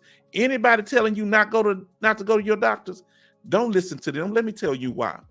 When you lose your benefits, they're not going to be there to help you. Remember, they'll call you in for a reevaluation if you're going to the doctor. So you think if you don't go to the doctor, they wouldn't use that against you? Don't take the chance. I'd rather you be cautious. Now, let's see what my OB says. And I hope I'm pronouncing that right. Same as Social Security disability. Keep going. They will ask for dates. Wow, I didn't know Social Security disability insurance is that deep. Now let's move on. We talked about, I told you we want to hit all the hot topics tonight. Now, when it comes to your medical records, I want you to be very selective. Okay, you go through your medical records and you looking for things that are related to what you're trying to claim. Let's see what they'll say. If the exam is for for your knees, shoulders, hips, or your back, if they don't use I forget that goniometer, that is not a good exam, of course, because they got to do that kind of manually and physically. They can't do that over video. And you can request another one. Get a copy of the exam to see what the examiner wrote. And if that examiner wrote anything in that examination that did not happen, and what you do once you leave that exam, you write down, you can be jotting down those things. You write down everything that you remembered happened in that exam. And if you see anything that contradict that in the doctor's DBQ that they submit to the VA, you can refute that. Say that didn't happen. Now, let's see what D-Law say. Use your VA for SSDI. That's what our sister Sherry was saying earlier, that you use the VA for SSDI, Social Security Disability, and vice versa. And all right, and vice versa. Okay. Now, Why is it important that you go through any private medical records? Now we're on private medical records, that you don't let your doctor send all your medical records there, because it might be information in there that the VA will use against you. So what should you do? What you should do is be selective. Don't give them every piece of medical, private medical records you have. Give them the ones that support your claim. Be selective and just pull those files. And if you don't know what to pick, get somebody that's experienced and y'all go over it with your VSO or whatever. Now, we're going to move on to the next slide. You need to tell them your story. It's not enough just to submit the evidence. You need to tell them your story. Okay? This is very important. Tell them your experiences. If you are a combat veteran, you are considered to be a reliable historian. Or if you are a veteran who experienced military S trauma, you've been violated in some type of way, whether you are male or female, because most of the people that get violated, you may not believe this, are sexually violated are males in the military. You didn't know that, did you? Go look at the statistics. So you need to make sure that you document, because you wasn't writing notes when it happened. Tell them when it happened. And if something happens to you like that, it happened to a couple of male veterans who was in jail, and it was a female guard that did something inappropriate. So it can happen both ways. So you need to be very aware, and you need to submit this. So anything that you can remember, dates, locations, and did you go to sick call and report it to any type of person for help. So you are considered a reliable historian if you are a combat veteran and experience certain type of trauma. Now let's see what Mob's saying here. Yes, and same CMP group are often used for SSDI. I didn't know that the same people that they use for CMP exams are used for SSDI, Social Security Disability. Have anybody ever experienced that other than MyOB? That's very good knowledge. They did not check with the meter thing. Okay, if they didn't check with the meter thing, you need to make sure. That's why you need to mention that. You need to write a note saying that. Would I not engage in conversation? Okay. They wouldn't engage in conversation. If they don't ask you questions, you can ask them questions. If they don't, Doc, well, what about my legs? What about my back? If they not bringing it up, you bring it up.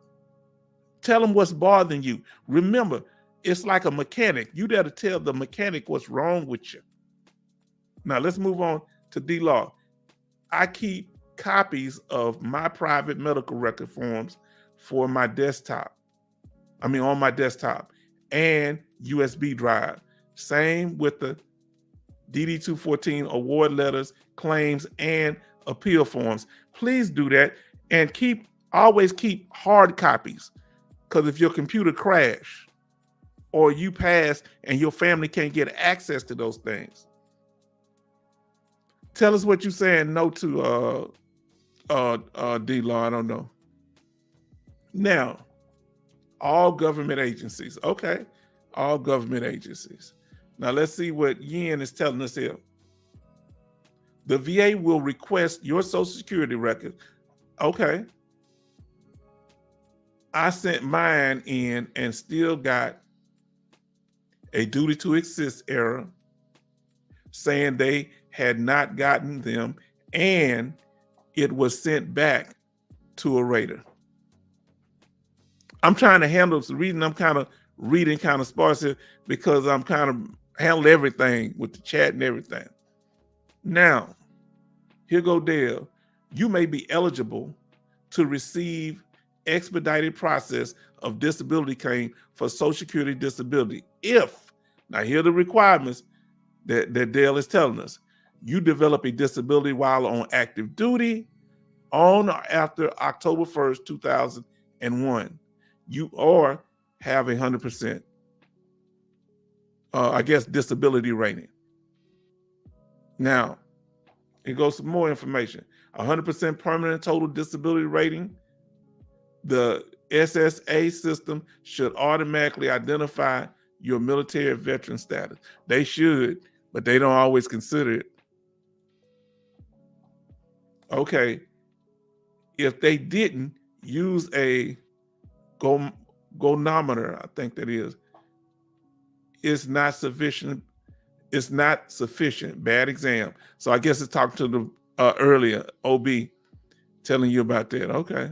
Now let's continue here. Remember, tell your story. And what are you telling? Now let's go. Number 3. So we talked about, first thing we talked about was what in the process? We talked about being focused. The second step in winning VA claims is getting your evidence together and organizing it. That's related. Then the third thing you used to do is you need to back it up with VA law. Now, a lot of people may not understand this, that being a disabled veteran is a legal status. Now, the book that handles the law and the law cases is the Benefits Veterans Laws, Rules, and Regulations. And it looks like this. This is the brown one. This is the law that everything is based on when you're dealing with the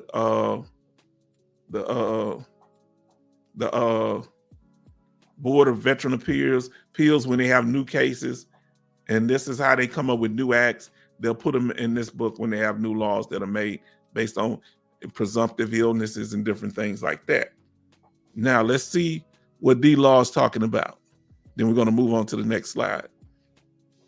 I didn't have C&P examiners for my Social Security disability insurance claim. The VA doctor evidence outweighed the Social Security doctor's evidence. I ain't never known that. They always try to say, when I was trying to get my Social Security back in the day, they were saying, no, that's separate. Even though you're 100%, it don't matter.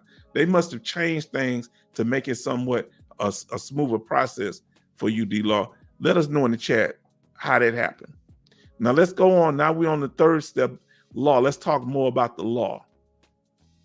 We got the regulation book that deals with cases. Now at the VA, they have something that they go by. We talked about it the other night.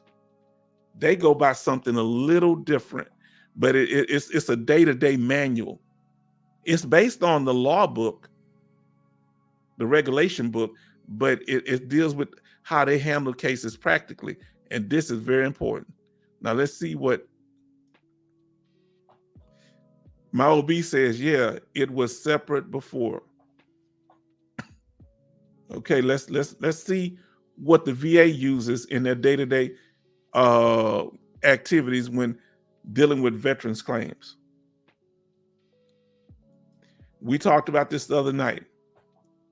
It is the Veterans Benefit Manual. This is what they use. If you want to know how to correct the VA, you use both of those books I just showed you. Okay, the regulation book and the Veterans Benefit Manual. Now let's see what D-Law is saying here.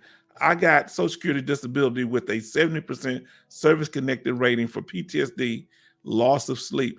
Yeah, you can get it with a 10%. You can get it with a 30%. I think I know someone that got with a 0% rating for VA. They still got Social Security disability. The requirements are different. If this video has been informative so far, please like, share, and I really would appreciate, and subscribe.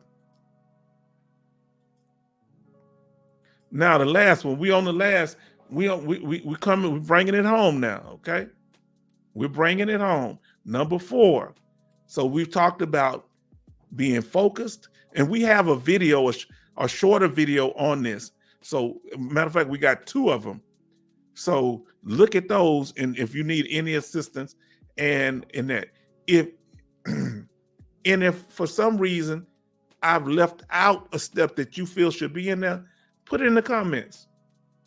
We appreciate it. Now the 4th step, after you're focused, After you collect your evidence, after you back it up with VA law, the last step is your request. If you don't request the right thing, you may not get it. You ask the VA for what you want. All right? The request is a crucial thing because they don't know what you want unless you ask for it. Now let's see what D-Law is saying. With Social Security, either you are disabled or not. That's what I meant to say earlier. See, with the VA, there are percentages. With Social Security, especially Social Security disability, either you're disabled or you're not disabled. One or the other. They take the all or none approach when it comes. Tell me if I'm correct with that, D-Law. Now look at what Yen Dale said. I was approved for Social Security disability the first time. I was sent 600 pages. I sent 600 pages of evidence and 10-2 personal statements. 10 to 12 personal statements. How my disabilities was affecting my life. This is a key thing, even when you're dealing with VA claims. Let them know how they're affecting your daily life, whether it be your personal life, getting around, your family have to assist you, you forget where you at, memory problems, you can't get out the bed without assistance, things like that. When it comes to your work life, if you are dealing with VA, it's dealing with work life, okay? Because I think you can't be working getting Social Security disability if you're applying for that. Okay, I sent it in with proof of delivery. This is key. Please listen to what Dale is saying. Yen Dale is saying it right. You better have proof because they're going to say they didn't get it. And it might, if you don't meet the time limit, your claim might be dropped. Now, request. Now, to order to request the right thing when it comes to VA compensation, this is very important. You need to know where you're at and what you're asking for. This is critical. Now, let's say you had a 70% rating for PTSD. That's why you need to know where you're at so you'll know where you're trying to get. Well, the next step, there's no 80% for PTSD. There's no 90% for PTSD. There's only 100% for PTSD or TDIU. So you need to be applying for that. You don't say I want a 90% or 80%. You'll be asking for the wrong thing because they're going to deny your claim. You got to tell them I want 100% permanent and total. Okay, let's see what Dale Yen's talking about TDIU. There is a limit like TDIU. Think 15,000 a year. That is being under the poverty level. And they have a ticket to work program. So Dale Yen, look at our video, 100% TDIU. And they help me get some views on it. And tell me what you think of it. Because that's what we cover in that. But there's two things when you're dealing with the VA, dealing with TDIU claims. You know, because if you could get 100% permanent and total with a 70% rating, or you could get 100%, you can get 100% TDIU where you'll be 70% paid at 100% rate, which is the same thing. You just have to work in a sheltered environment, or as he was saying, as Dale was saying, you have to work under the poverty level, at or under the poverty level. Now, let's say you had a 70% rating. What do you do with a 70% rating for PTSD? Because I think one of y'all said y'all had a 70% rating. This is what I did. And I want you to listen. You tell the VA what you want. I'm going to get to your let me get to his question real quick. D-Law say use the Social Security disability for your TDIU claim. Yes, it will have a powerful effect with the VA. Now let's go back. If you 70%, tell them what you want. Now, whether you get it or not, it don't matter. Ask them for 100% scheduler. You say, what do you want? You put on the bottom of your supported claim form, permanent and total disability rating of 100% for post-traumatic stress disorder, PTSD, Number 2, being eligible for dependents educational assistance. Let me read that again. Being eligible for dependents educational assistance or Chapter 35 educational assistance for your children or spouse. It's not for the veteran. 3, eligible to CHAMP VA healthcare program. This is key. Now let's see. He said, could you go back to school with Voc Rehab? Yes, you can. We had different things on there. You can, but some people saying it won't mess with your VA benefits, but the VA can use anything to as evidence, even that, to show that you're employable. Because remember, your disability is based on you being employable or not. They have people that volunteered, and a gentleman got a reduction for volunteering for a veteran organization. He wasn't even getting paid. Now, if you working in the work program at the VA or the Voc Rehab through that, now they can't. That's a therapy program. It won't be bought. So listen to what D Law is saying. If you got a 0 to 90% rating, work if you're not trying to get 100%. But look what D Law says. Be careful with the Voc Rehab. Now they call it employment readiness program or something. Voc Rehab program. If you are 100%, the VA might see you as work able. That's right, or employable. I don't know, but I heard of a young lady who had 100%, and she had it for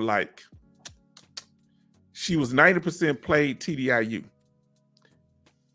and she or unemployability, one of them, and she went and got a nursing degree. And what happened was, when she got a nursing degree, before she even started working as a nurse, I don't know if she planned to do it, they came and reduced her back down to 90%. But listen to what Yin Dale say. Remember, ask for what you want.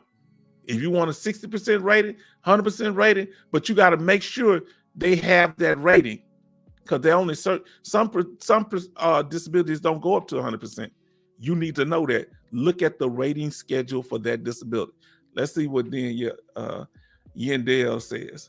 I worked in a sheltered environment for a year and was still denied individual unemployability, even though I kept hearing about the VA personnel that I spoke to did not have a clue what I was.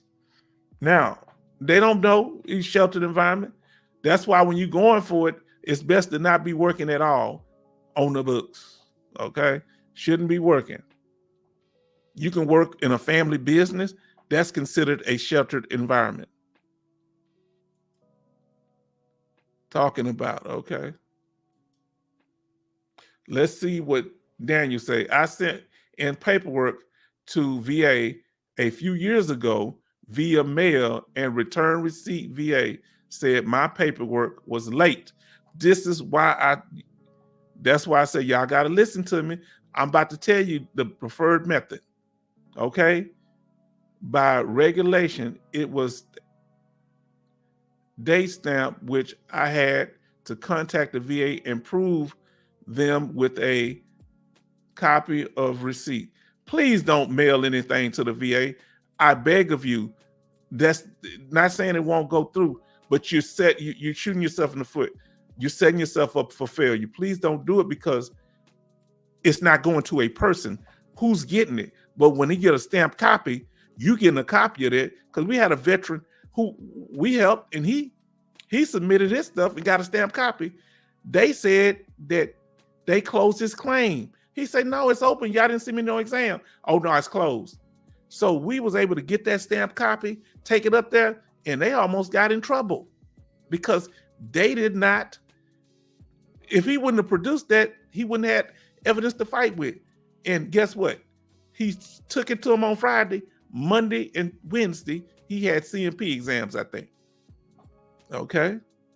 Let's see what D Law saying. I filed for TDIU with 70% PTSD and sleep lost sleep. Let me tell you what you could have done. You could file for 100% permanent total, where you could probably still work after you get 100% permanent total if you want to. If you get TDIU, that's okay. But remember, even with 100% permanent total, if you work, or if you are TDIU, they can use the fact that you're working to put you at risk. I'm OB, my OB, I'm so glad you asked that question. As my elder used to say, I'm gonna show you how to get a stamped copy. We get into that. That's in the slide. You see how we the questions are coming up. We laid this thing out. We dropping these gems. We just want you to pick them up. All of us are helping today. Now, let's go. Tell them what you want. Here we go. Here's your answer, OB. The VA offers 3 ways to file your claim, your disability claim. You can do it online. Remember, I told you thousands of claims were lost. Now, you may have a claim that went through, no problem, but thousands of claims was lost, and those people had to refile. Go look it up. You can do it online. You can do it in person or by mail. We just had a veteran say what happened when Daniel, how he submitted it by mail, what happened. He had to fight. Or my preferred method, and the one you see with a checks box, is a stamped copy. You see that date up there, January 1st. You better get a stamped copy, and you make sure that the date is correct on that form, because that could affect your back date. That could affect your VA claim being approved. Please listen to me. Now, yes, you are organized. Thank you. Thank you. So let me tell you something. Unfortunately, you know why I'm so aware of this? Because I hit every wall that a veteran could hit. I made almost every mistake that a veteran can make trying to get their VA disability. And I don't want nobody to go through what I went through. I was very uninformed. And so guess what? I got a lot of this knowledge from hitting the walls, man. You know? So I don't want you to go through what I went through. And that's why a lot of veterans here, we're helping each other. I appreciate the collaboration. Now, D-Law, have a trusted VSO law firm file your claim. Now, let me tell you something about that. I agree with you to an extent. Let me tell you something. I'm gonna disagree with you on that. And D-Law, and I'm gonna tell you why. The law firm specializes in filing appeals and higher level reviews. Let me explain. If you have something that's time sensitive, let them file it, but you get a copy from them and you file it too. I'm telling you, because what if that law firm forgets to file it? People are human beings. What if your VSO forgets to file it? You don't get a second chance with the VA, do you? Oh, my VSO didn't do it. My lawyer didn't turn it in time. The VA ain't trying to hear that. You better get something that they got a stamp copy, not that they send it to the VA. You better make sure the VA got it. If not, you had a copy of what they were submitted. Tell them you want a copy of what they submitted to the VA, because you're going to submit it yourself. Because if not, remember, it's your signature on the paperwork, and you will be one that face the consequences. Oh, Lord. Let's see. What you say? They just straight up fools up there in Chicago. I heard that before. They denied everything. My Lord. D-Law said they now let's see. I send claims online now and evidence through quick claim, quick submit. If it is a new claim, I can go into the claim and submit evidence. Quick claim gives you the date and a number as proof that it was received. Now, listen, if you don't keep up with that date, that's your problem, but you can submit it online. I'm gonna tell you, if you're able to walk, go into that regional office. That's good to do it online. But I'm telling you, having a stamped copy, a person that you can blame, that's what it gives you. You see those 2 people in there? And you get the name of the person that gave you the stamped copy, so you can hold them obligated to it. But it's good to get this way, because it's worked for Ye and Dale. But I'm all up, that's personal preference with me. I want a person. When you send mail, you don't know who's receiving that mail. But when you get a stamped copy, it's a human being standing in front of you. Now, that's my opinion, and we have a right to disagree. Now, where to go to get stamped copy? At a VA regional office, the main thing. So we have a Houston VA. There are several regional offices everywhere. And now let me ask you: is there anywhere, Yale, Dale, Yin, Yin Dale? I'm sorry. Tell me, is there anywhere else you go other than a regional office and get your stamped copy in person? Do you know, or anybody else? Now, like I agree with you. Cover your ASS. That's right. Now, you will need to get to label it and mail or text it to yourself. Yeah, you see, that's too complicated. Just give me a stamped copy. But I got you. Because the problem I have is that you are effective, Yale Dean, but everybody is not as savvy. And if they do one step wrong in mailing it, or one step wrong on the computer because of their lack of being technology or computer savvy, it can mess up their whole claim. Now we got John in the house. John, oh, we glad to have you in the house. And thank you for that comment, Dale, Ian Dale. Now, John Thompson, he say, hello, H-Town Vet, and everyone. I'm sorry I'm late. Love the videos. Very informative. I hear that a lot. You're making me feel important, John. Let me tell you something. My head is already big because I'm from a family of big-headed people. I'm leaning in the chair right now as you talk, brother. Don't blow my head up so good. Now, can you tell us where your branch of service, John, and where you are living at now, whether in the United States or overseas? We really would appreciate it. And if you're a disabled veteran or not, you don't have to tell us, but if you know you like to, let us know. We're sharing information today. Now, back to Yendale. I am almost an hour away from the regional office. Okay, you're far away. But Yendale, you are effective at submitting it online. You have a history of doing so. So what I'm saying is, for those that do not, I don't know if I want that to be their first time doing it.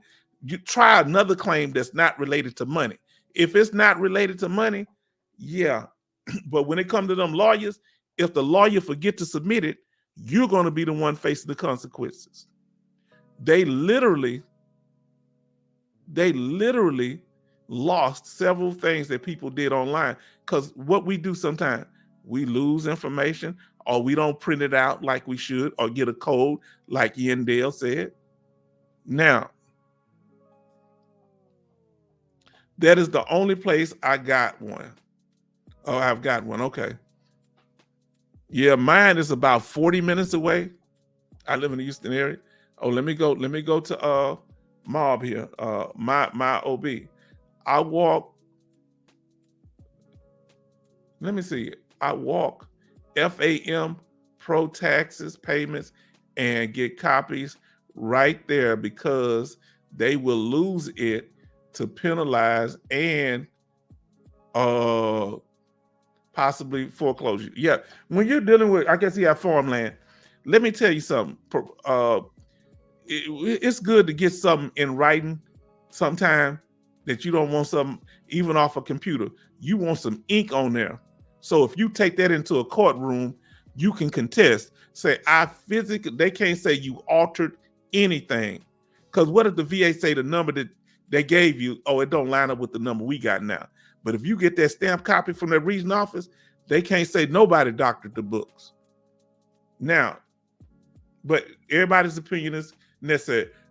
Going in is good because I can see the claim online, but they have a tendency to change up wording on my claim or delete them altogether. What was I telling you? So even Yendale, who's very effective at doing this online thing, but the same problem happens. But when you get that stamped copy, They can't edit nothing, but they can edit whatever you send online. They can edit whatever, they can change the word and all that because it's a computer program. Now, D-Law, the regional office is 3 hours away from me in Nashville. Wow. I was 15 minutes away from the one in Chicago before I moved. Let me ask you this here. What do you do then, D-Law, if you're so far away from it in Nashville? Man, what city is it in? What city or town is it in, D-Law? If it's outside of Nashville, what part of Tennessee is it actually in? Now here we go, John. John about to represent. I'm liking you already, John. You know why I like you? I'm Army. You say Denver, Colorado. I was stationed at Fort Carson, Colorado. And look, I'm just like you. I was IU 100% hoping to get permanent and total. Look at this video where we just said, the last slide. You got to ask for it. Tell them what you want. But you need documentation that shows that you're what? You're PNT. Watch our video, TDIU, 100% TDIU, the 4 types of 100%, and several videos that dealing with getting a 100% rating. You got to ask them for what you want, but you don't ask them until you have the evidence to back this up. So go back and watch this live stream, those you didn't watch the complete thing in its entirety, because they're giving great information. That's why I'm putting the comments up on the video slides so that you can see and we can learn not just from what I'm saying, but from what other veterans. They put out more knowledge than me. And before I got to the slide, they had already answered most of the questions. I'm hating a little bit, Yin. I'm hating a little bit, D-Law and OB, all y'all. But guess what? That's good. That's good that y'all take care of things. Now, thank you for that, John. Okay, the VA, I have had 20 claims that around the time of the thousands of claims that were not worked. So when those claims that wouldn't work, or I don't know if he's referring to the ones that Dale is referring to, the ones that are missing. I don't know if you're a male or female, so I ain't trying to be disrespectful again. So I just say, Adele. So you don't trust nothing that you ain't get a signed copy. Because guess what? Whatever people get a stamped copy, somebody was at work that day. You can't get around that. I've been doing this. So let's say it's in Nashville. I live in Memphis. You telling me that Memphis is 3 hours from Nashville? I got to come up there. D-Law, you're going to have to take me to one of them good barbecue places, because they say they have some of the good sweet barbecue up there. We're a little tangy with our barbecue. Let me know, man, if I come through. Now, my OB says, so find and do it at the regional office. Get copies stamped and receipt. Don't you leave out there without a stamped copy. And before you walk away, you jot their name. Say, can I get your name, sir? Can I get your name, ma'am? So you not only have a stamped copy, you had a person that did it. I ain't gonna lie, on the cool, I'd be taking pictures of people. When I go there that day, I have my phone down. I'll be taking little pictures and stuff. Let's see what John say. Thank you. I will rewatch from the beginning. We breaking it all down. We've been over here on 2 hours. It's because the knowledge has been coming in. Okay. Yin, okay, you're a female. Respect. We've had several female veterans giving powerful information. I have had about 20 CNP exams and at least 10 ACE exams. And I'm going to need you to explain what ACE exams are, because I'm not as familiar with them, where they just looked at your file. I think all of the ACE exams are denials. It is exhausting. Let me ask you about that too. Does that have anything to do with them fast tracking your claim and all that stuff? That stuff didn't work out either. They keep coming up. Oh, you from Memphis? Wow. You from Memphis too? Wow. I was born and raised in Houston, Texas. I gotta get up. I gotta get up there. I love my Tennessee brothers and sisters up there. Love y'all. Now, you better be strapped when you come here. They call this place Chicago Junior. Wow, man. He said, I gotta be ready. He said they might show me some love and they might show me something else. I hear you, D-Law. Now let's see what Yen Dale says. I have been to VES QTC. QTC is like the same, I think the same thing as a CMP exam. And LHI. Can you tell if you have the terminology for it? Let us know, because I'm not familiar with VES or LHI. I'm familiar with CMP exams that go through QTC, but these other two are kind of new and I'm not as familiar with. Let us know. Now, most of the time, differences of opinion, of course. You can get two examiners to give differences of opinion, but they have to, see, this is the key thing y'all need to remember. They need to consider the whole medical record. This is very important. They can't just say what one doctor said. They need to look at the complete record. And if they don't, if they make a decision against you and all 5 other doctors before them said you had the condition, but they say they don't think it's that severe or that you don't have it, now there's a law that says they must consider the whole medical record. And that's what I put in my claim, that they did not consider the whole medical record. I put what they put down, that examiner, and say they didn't consider the whole medical record. And guess what the VA wrote me back? The doctor didn't consider the whole medical record. They quoted the same law I did because they couldn't refute the law that I quoted. So that's why you have to bag things up with VA law. Now, let's see what let's see what D-Law is saying. I have had all my CMP exams through QTC. All mine was through QTC. What does LHI stand for?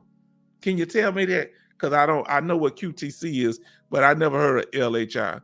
They're a different organization, or are they just another place where the VA has have you go to CMP examinations, compensation and pension examination? So these are civilian organizations, for those of you that don't know, that handle compensation and pension exams. If I'm not correct, let me know, D-Law and Yen. Now, they have them do sleep apnea, denial. They all do CMP exams. Okay. Now, here's the thing about that sleep apnea. Tell me, Yen Dale, if you agree. It's hard to get it for sleep apnea because they always try to associate it with your weight or being overweight, not being connected to your service or to your PTSD. Because I've heard that sleep apnea can be secondary to PTSD. And are there other things that sleep apnea can be secondary to? Let me know in the chat, please.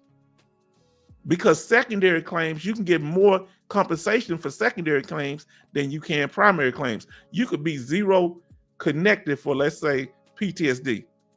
But if your sleep apnea is secondary to it, you can get what?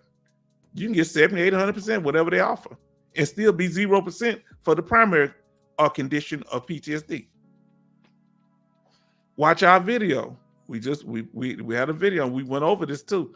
Watch our one of our videos. I'm trying to think of the name of that video. Oh, 0% rating. The advantages of a 0% rating. Watch our video. Okay, they do not look at everything. That's why you have to have this stuff that you submit, those medical records, those 1 or 2 pages, quote them on the supported claim form and say, see attached medical records. You quote the medical record, put the law right beneath it. I'm gonna show, if y'all go back to my video on doing this, I forget which video I have, where I go step by step on this, and I show you how to do one using the hypothetical Mr. John Brown. Now, sometimes they call you out for the informal conference. Sometimes you have to go to the informal conference, okay? Now, high-level review. Yes, they use your weight, but it can be secondary to a lot of things. Okay. Now, did you hear that? So even weight can be service connected. Am I correct, Ian? Let us know. And just keep, and remember that from what D. Law told us earlier, that this allergy thing, dealing with OIF veterans, I hope I said it right, can be a presumptive illness. Now let's see what D. Law said. Logistics Helps Corporation. Okay, so I thank you for letting me know. Logistics Help Corporation, they handle CMP exams also. Did not know that, because I've been out the game for a while on that. That's why we have y'all keeping us up. Now here we go. Yin Dale, you got this knowledge. Sleep apnea evidence of a service-connected primary disability such as PTSD, depression, anxiety, and the other ones, weight gain, and rhinitis. I think that's rhinitis.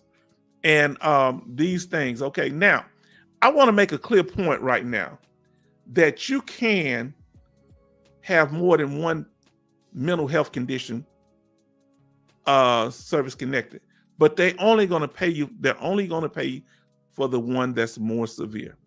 I want you to know that. They're only going to pay you for one because they call it pyramiding. They're not going to have you get, because they're saying some of the conditions may overlap or something like that. Now, so that just be aware that you're only going to get paid for one condition. Now, they try to do that with TBI. Look, somebody came straight at it with the TBI. Look at that. TBI, they'll try that. Don't you let them do it.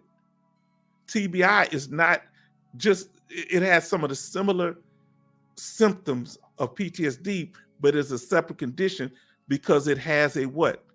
It has a physical component. Okay? It has a certain organic damage, not just psychological. So it's hard to fight it, but you can fight for both. Yes, yes. Right on the point, my OB. Now, let's see. Weight cannot be service connected, but it can be used as intermediate step for a claim. Like I said, I'm not for sure, but thank you for the information. Now let's see what Ian Dale says. Okay, weight cannot be service connected, but medication for, that's key here, medication for service connected disabilities and not being able to exercise causing weight gain. My argument is that they did not look at all angles. That's right. Because here's the thing. You claim it's secondary, say the weight is a side effect. If you get injured in a VA hospital, do you know you can file a claim for that? Watch our videos. Go through our video library. We talk about all this. Yes, you can be service connected for a malpractice thing at the VA hospital. You can get disability for that. Now, cognitive and swallowing choking. Okay.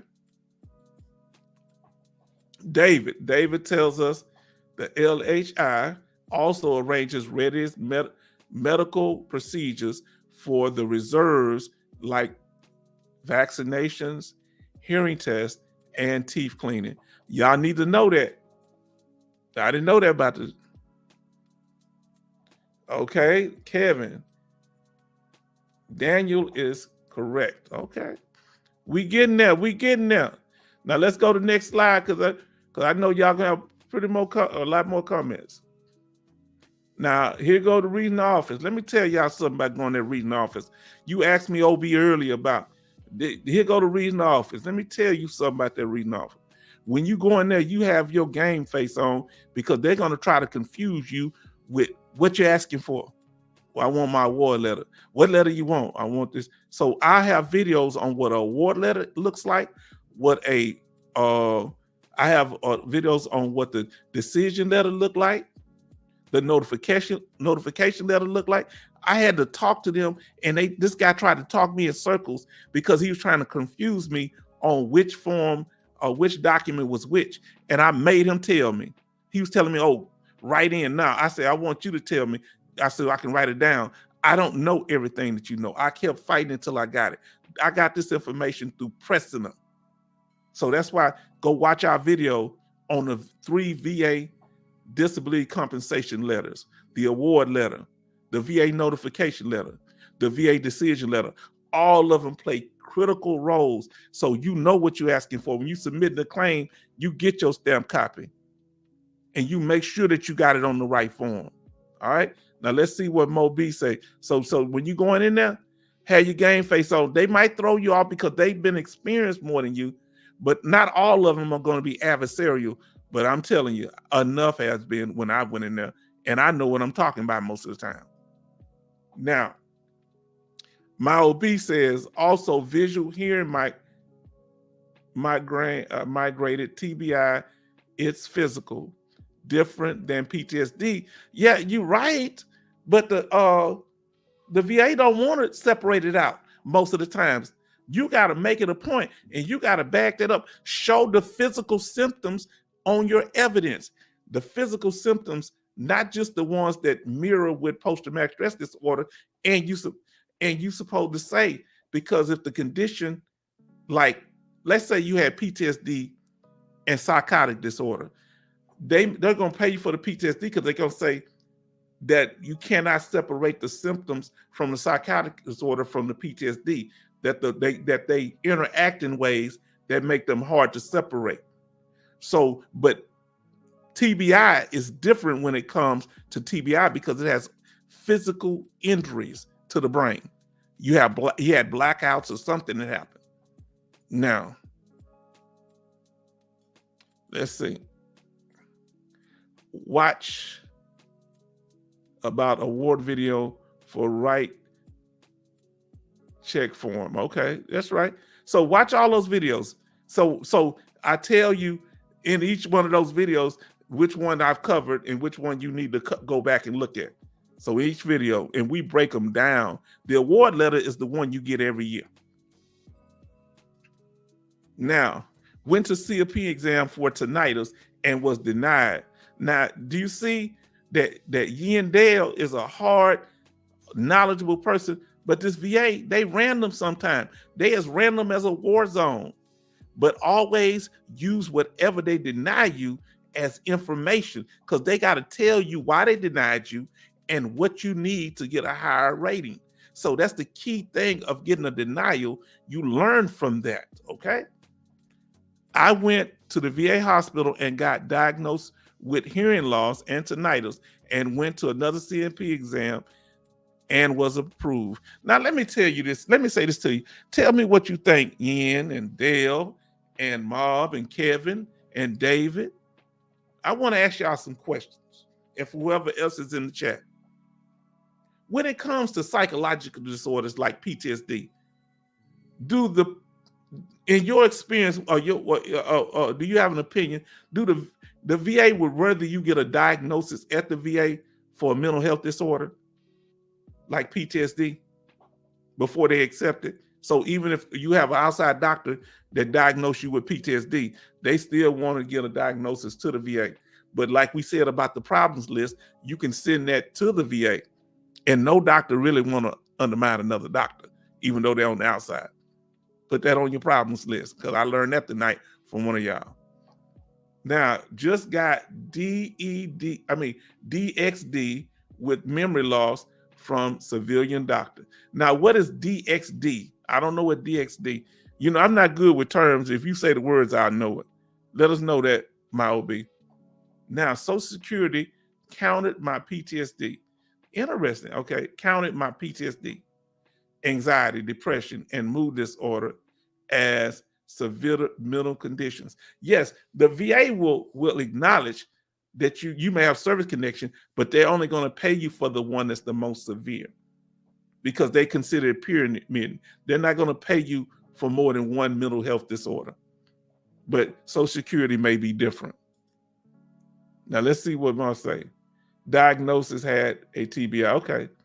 Let me tell you, I think you can get 100% for TBI. Let me know in the chat if you can get 100% for TBI. Now, here's the key thing. Once you file your claim, and many of you have filed claims, the next step is get a decision on your claim.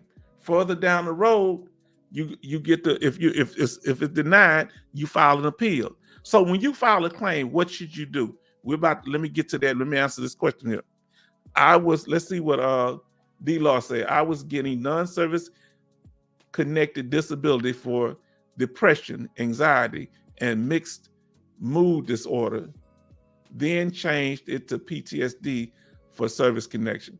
Hey, long as you get it, if you get it for depression, you get it for PTSD, you're gonna get paid the same, because the rating for mental health disorders is the same for all mental health conditions. Every last one of them, PTSD, anxiety disorder, depression, they all have the same symptoms. Go look at my video, PTSD, my one on our video, H-Town Vet video on PTSD. Good comment there. Now, we almost toward the end here, but y'all been putting that heavy knowledge on me. What's next?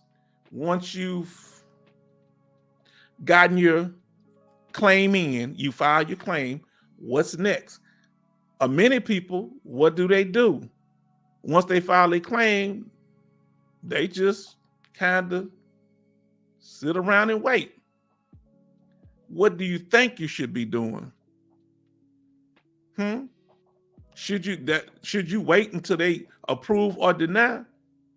Well, here at the H-Town Vet, we think that you should be writing.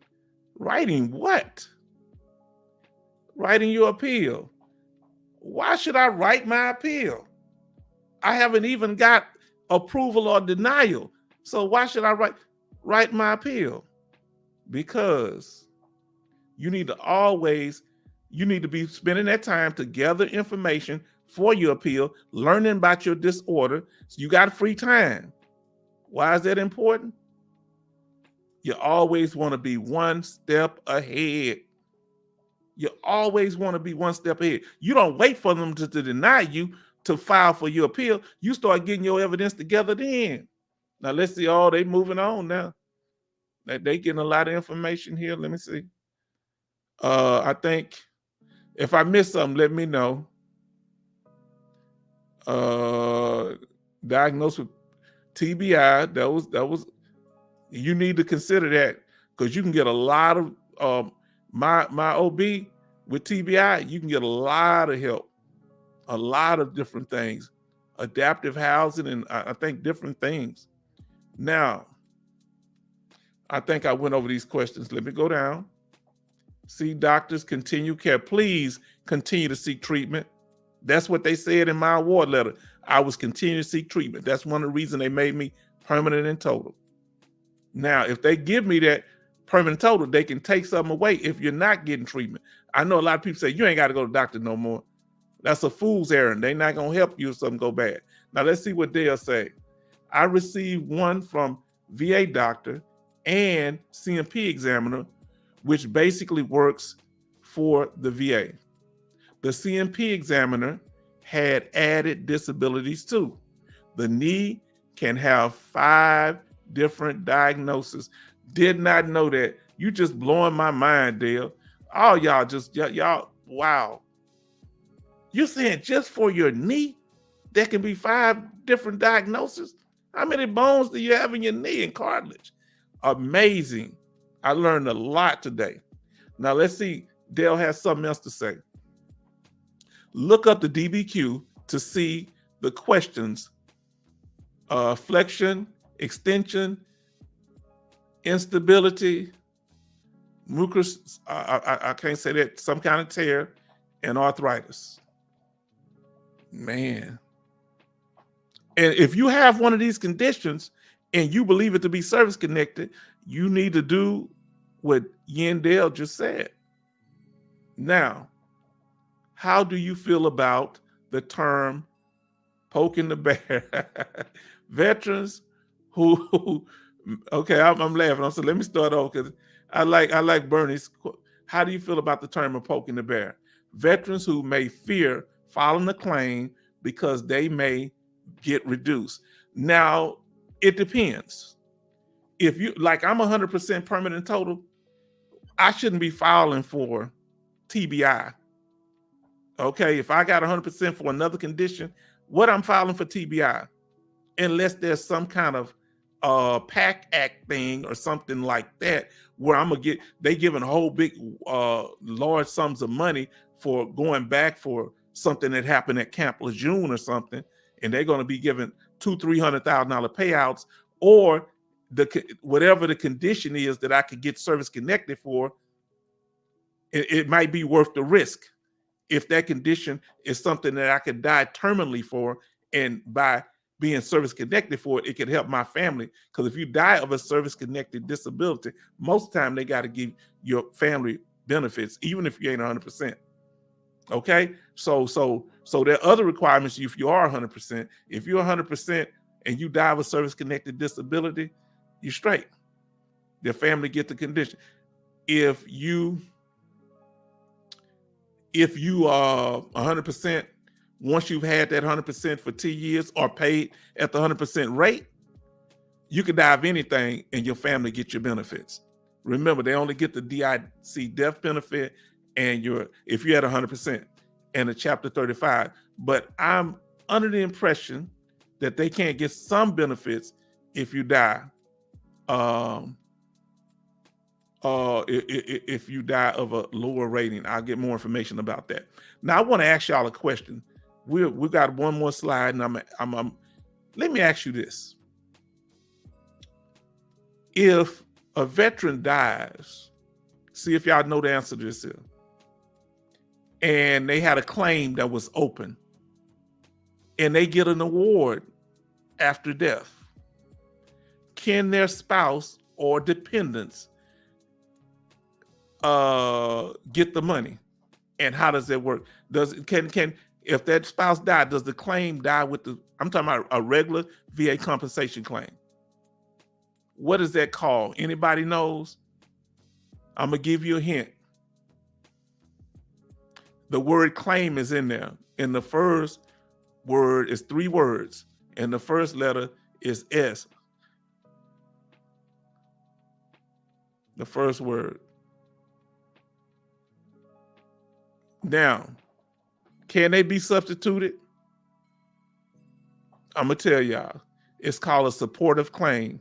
I mean substitution, claim substitution. I was wrong. Claim substitution. I didn't say it right. Yes. Now, what if they're less than 100%? They're just going to get the back pay money. Your dependent, your wife or whatever. If they were 100%, they're going to get the back pay and the DIC death benefits. And if there are any children, they're going to get money for them, and they get to go use the Chapter 35 educational benefits, the CHAMP VA. I know this to be the case because one of my veteran brothers, and let me tell you, let's see what Dale said. Dale said, mental health CMPs are by computer. Okay, I didn't know that. Okay, and then my OB says true now, Dale, because I haven't been to one in years. Now let's see what. Let me try to remember. Yes. So another thing is, if you're dying or you know someone dying of a terminal illness, I'm gonna answer your. Y'all can read a question on the chat that I have on the screen right now. But he was a World War. No, he wasn't a World War. He was a Vietnam veteran. He was a little older for a Vietnam veteran. He was there early for a long time, and he was an Air Force veteran. And he He got caught behind enemy lines and captured. And what do you call that place?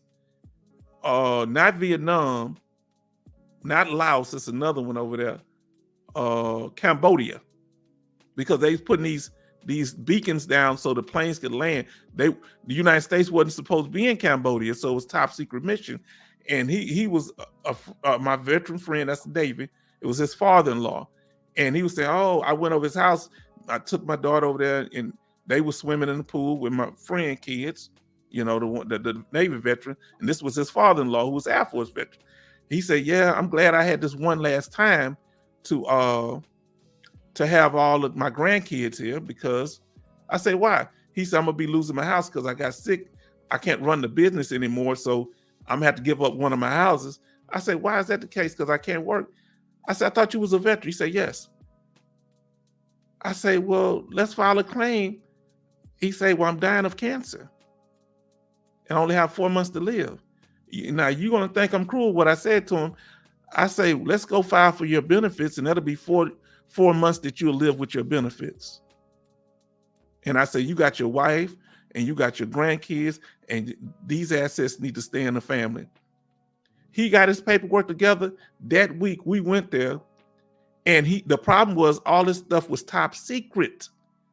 So I told him to put on there, say, "Hey, I was here, here, and here, and I got the information." And the VA, they gonna approve the claim. The VA sends it to the people that handles the top secret stuff, and they won't say what happened. They'll say that he's not lying. That's all they said. He got approved 100% permanent total within a week. My friend, I call him his father-in-law, my friend too. He lived for another 4 years, not 4 months, 4 years.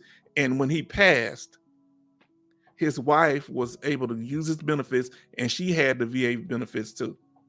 So they can expedite your claim if you're of a certain age or you're dying of a terminal illness. Now let's go here. Let's see what Dale Yin says. Dale, I'm sorry. If you have 60% over your 100%, you can get extra money compensation of $400. Yes, this is called special monthly compensation. There are different ways to get special monthly compensation. One way is to have one condition that's rated at 100%, and another one that's either 60% or they combine to 60%. Then you can get a special monthly compensation by $400 something. Now, if you have PTSD and it causes, or some condition that causes erectile dysfunction, or for females, any type of things that affect activities that you can get for loss of use of creative organ, and they pay about, I think, about $100 and something a month. Now, here goes some heavy stuff that Yin Dale is telling us. Okay, let's see what saying that if you are ever really bad off, you can get over 9,000 loss of sight, loss of use of hands and feet. That means, yeah, they call that special monthly compensation too. I forget the letters that go with it. There's certain letters go with different special monthly compensation.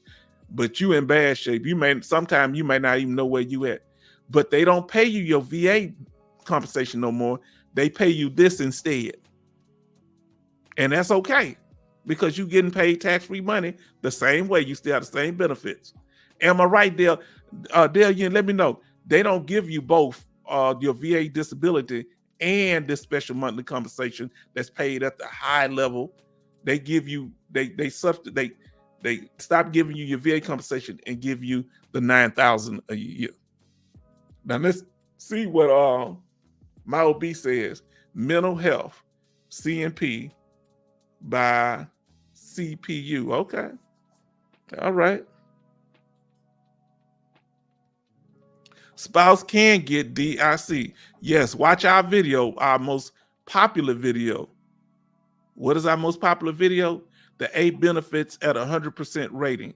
This is the only video that covers every last benefit, for the most part, that you get at 100% rating. And we got another video. Benefit, we did a live stream on it. benefits from 0 to 100%. This is the only video that covers the benefits ratings from 0 to 100% in 10% increments without breaking it up into smaller videos. Not even the VA it organizes this way, because I went to their website and it's confusing. Thank you for that, Ian. Let's see what we got here. D-Law, I don't have a wife. It's hard out here in these streets. Yes, sir. Yes, sir. It's hard out in these streets. I'm telling you. You know, I'm scared. I'm a bit skittish myself. So I remember one woman I was dating, and she asked me, she said, because, you know, we get that military ID card to go on the base at the 100% rate. And she said, do your wife get an ID card? I said, I don't have a wife. She said, if you get one. I said, oh, she's already counting the money. Huh? Say she may not love me, but she love my benefits. I don't know. Maybe I'm just a little bit too scared. Now, wow, that's an interesting story. Yes, sir. That's a real story. Now, you talking about the brother? That man. That man was a good man. That man was a very good man, and he took care of his 2 kids. And my friend of the Navy guy that grew up in my neighborhood, he married the man's daughter. Now, special monthly compensation, SMC, that's what it's called, is extra compensation for disabled vets, which is paid in addition to the standard VA disability compensation. Now, let me ask you this: 1, 2, 3, 4. Let me ask you this here. They say with some of them, the higher level ones, the most highest level, they don't give you both though. Let me know if that's true or not. Yeah, some of them you get them paid in addition to, but when it comes to that highest level, when they giving you 6 and 9,000, they're not going to give you both. That's what I heard. Let me know if I'm incorrect on that, Ian. Now,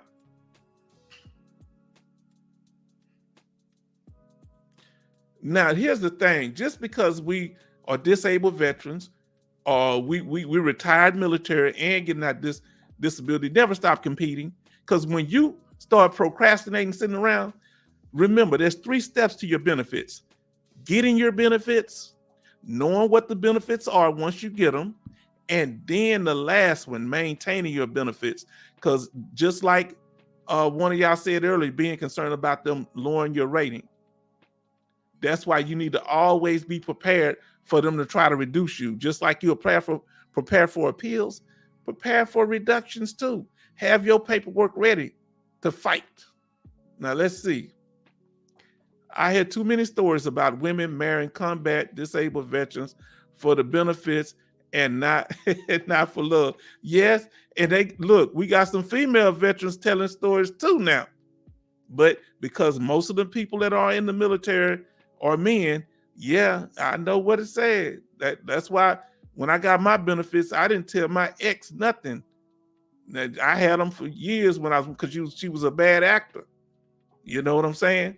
So she didn't find out until after while we was getting a divorce. And then she was trying to get back in. You know how that go. Let's see. She thought you was a simp, brother. Yeah, they think that. Now, here we go. Now, this is okay to put these websites, anything related to the military, but any outside websites, we don't want to get the channel shut down.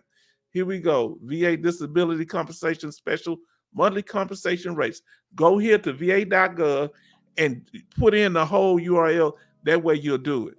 Now, we've been on here for over 3 hours, and I'm amazed that I'm able to hold between 13, 14, 15 people for this long.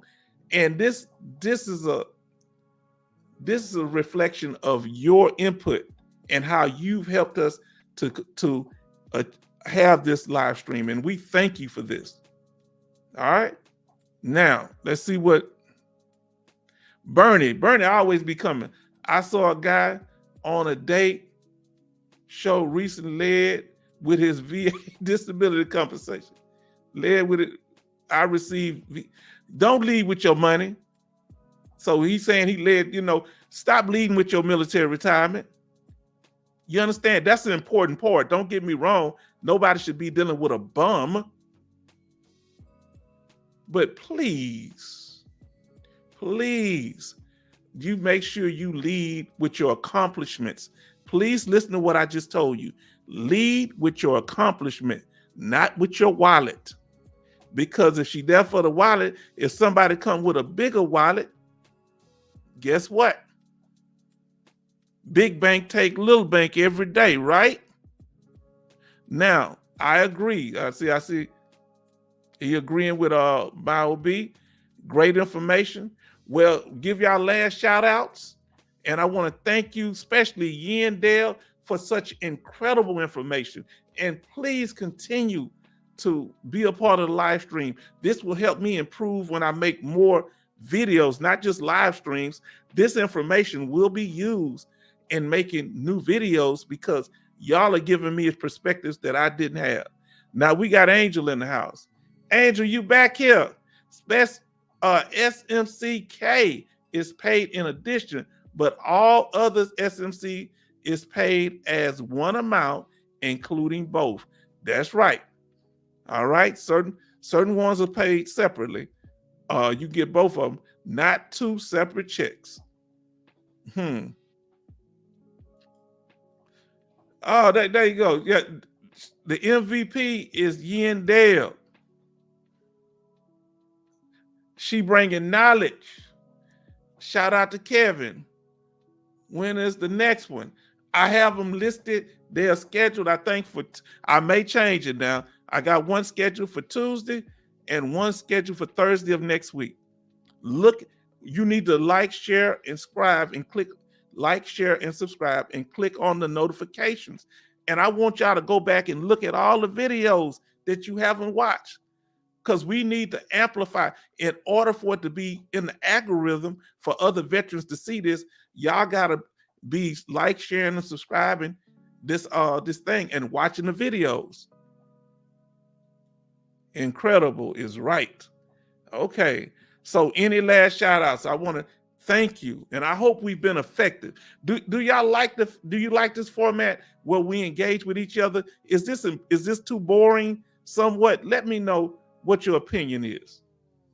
And if there's anything we can do to improve it, because I want to go over the information, but I want to be interacting with you. Okay, thank you there, D-Law. But I have no problem with constructive criticism. Okay, how to listen to everything twice, TBI. Okay. Yes, and that's a very powerful information. If you go back, not boring. Okay, thank y'all. Thank y'all. Okay, outstanding. And we're going to keep doing this here because, see, let me tell you something. People that tell you that there are secrets, that you got to sign up for some secret group in order to get the information you need as a veteran, there are no secrets when it comes to VA benefits. There's only VA law, and evidence. I want you to remember that. I grew up in Fifth Ward. I had people that was hustlers in my families. I had people that were Fifth Ward, Houston, Texas. I had people that were principals. And let me tell you something. They all gave me the game. They taught me about life. You understand? Ain't no secrets. Ain't no all that's clickbait. Ain't nothing but cap. One week they tell you if you're permanent total, everything is right. Next week, permanent total, no, that ain't right. They giving you wishy-washy. We dealing with fickle information, meaning wishy-washy. And I don't want any veterans making any decisions based on some foolish information that I'm giving out. In the word, what Biscuit say? If I tell you it's a hit, then that's just what it is. Now look, he said, "Oh, I didn't know you grew up in Inglewood, Chicago." Okay, yeah. And look, no matter if you grew up in the suburbs, look, my daughter growing up in the suburbs. But the point is that we are here to help each other. Whether you grew up in Puerto Rico, whether you grew up in Texas, whether you grew up in California or Iowa. I even met some people from Delaware. I said, isn't that a small place? Now look, you ain't gonna bring some good information. Let's see what you got here. Special monthly compensation, SMC, is a higher rate of compensation that we pay to veterans as well as their spouses. Remember that I covered that in another video that you can get SMC, I think at 40%. I forget what percentage it was. Surviving spouses and parents with certain needs or disabilities. Find the 202. Please listen to Dale. Now, let me tell you something. If you have a child that has special needs before they turn 18, that you can keep them on your benefits and they can qualify for this, or a spouse who's in a senior care facility, watch our videos, 0 to 100%. I was born in Chicago, Southside Inglewood, okay? 69th Street in Union. You know what it's about? And look, if you grew up in River Oaks, if you grew up in Manhattan, we all here because we veterans.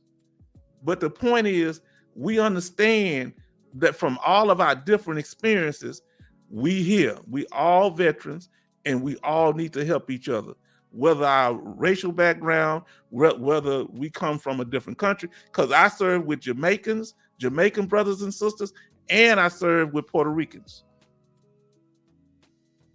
I served with some people that were immigrants, and they weren't even U.S. citizens, like one of my Jamaican brothers, some of my, I don't know about the Puerto Rican, but some other Hispanic brothers. Yeah, respect. Now, let's get a final shout out. Peace. We're about to close it out. Thank you. Gratitude. Respect. All right.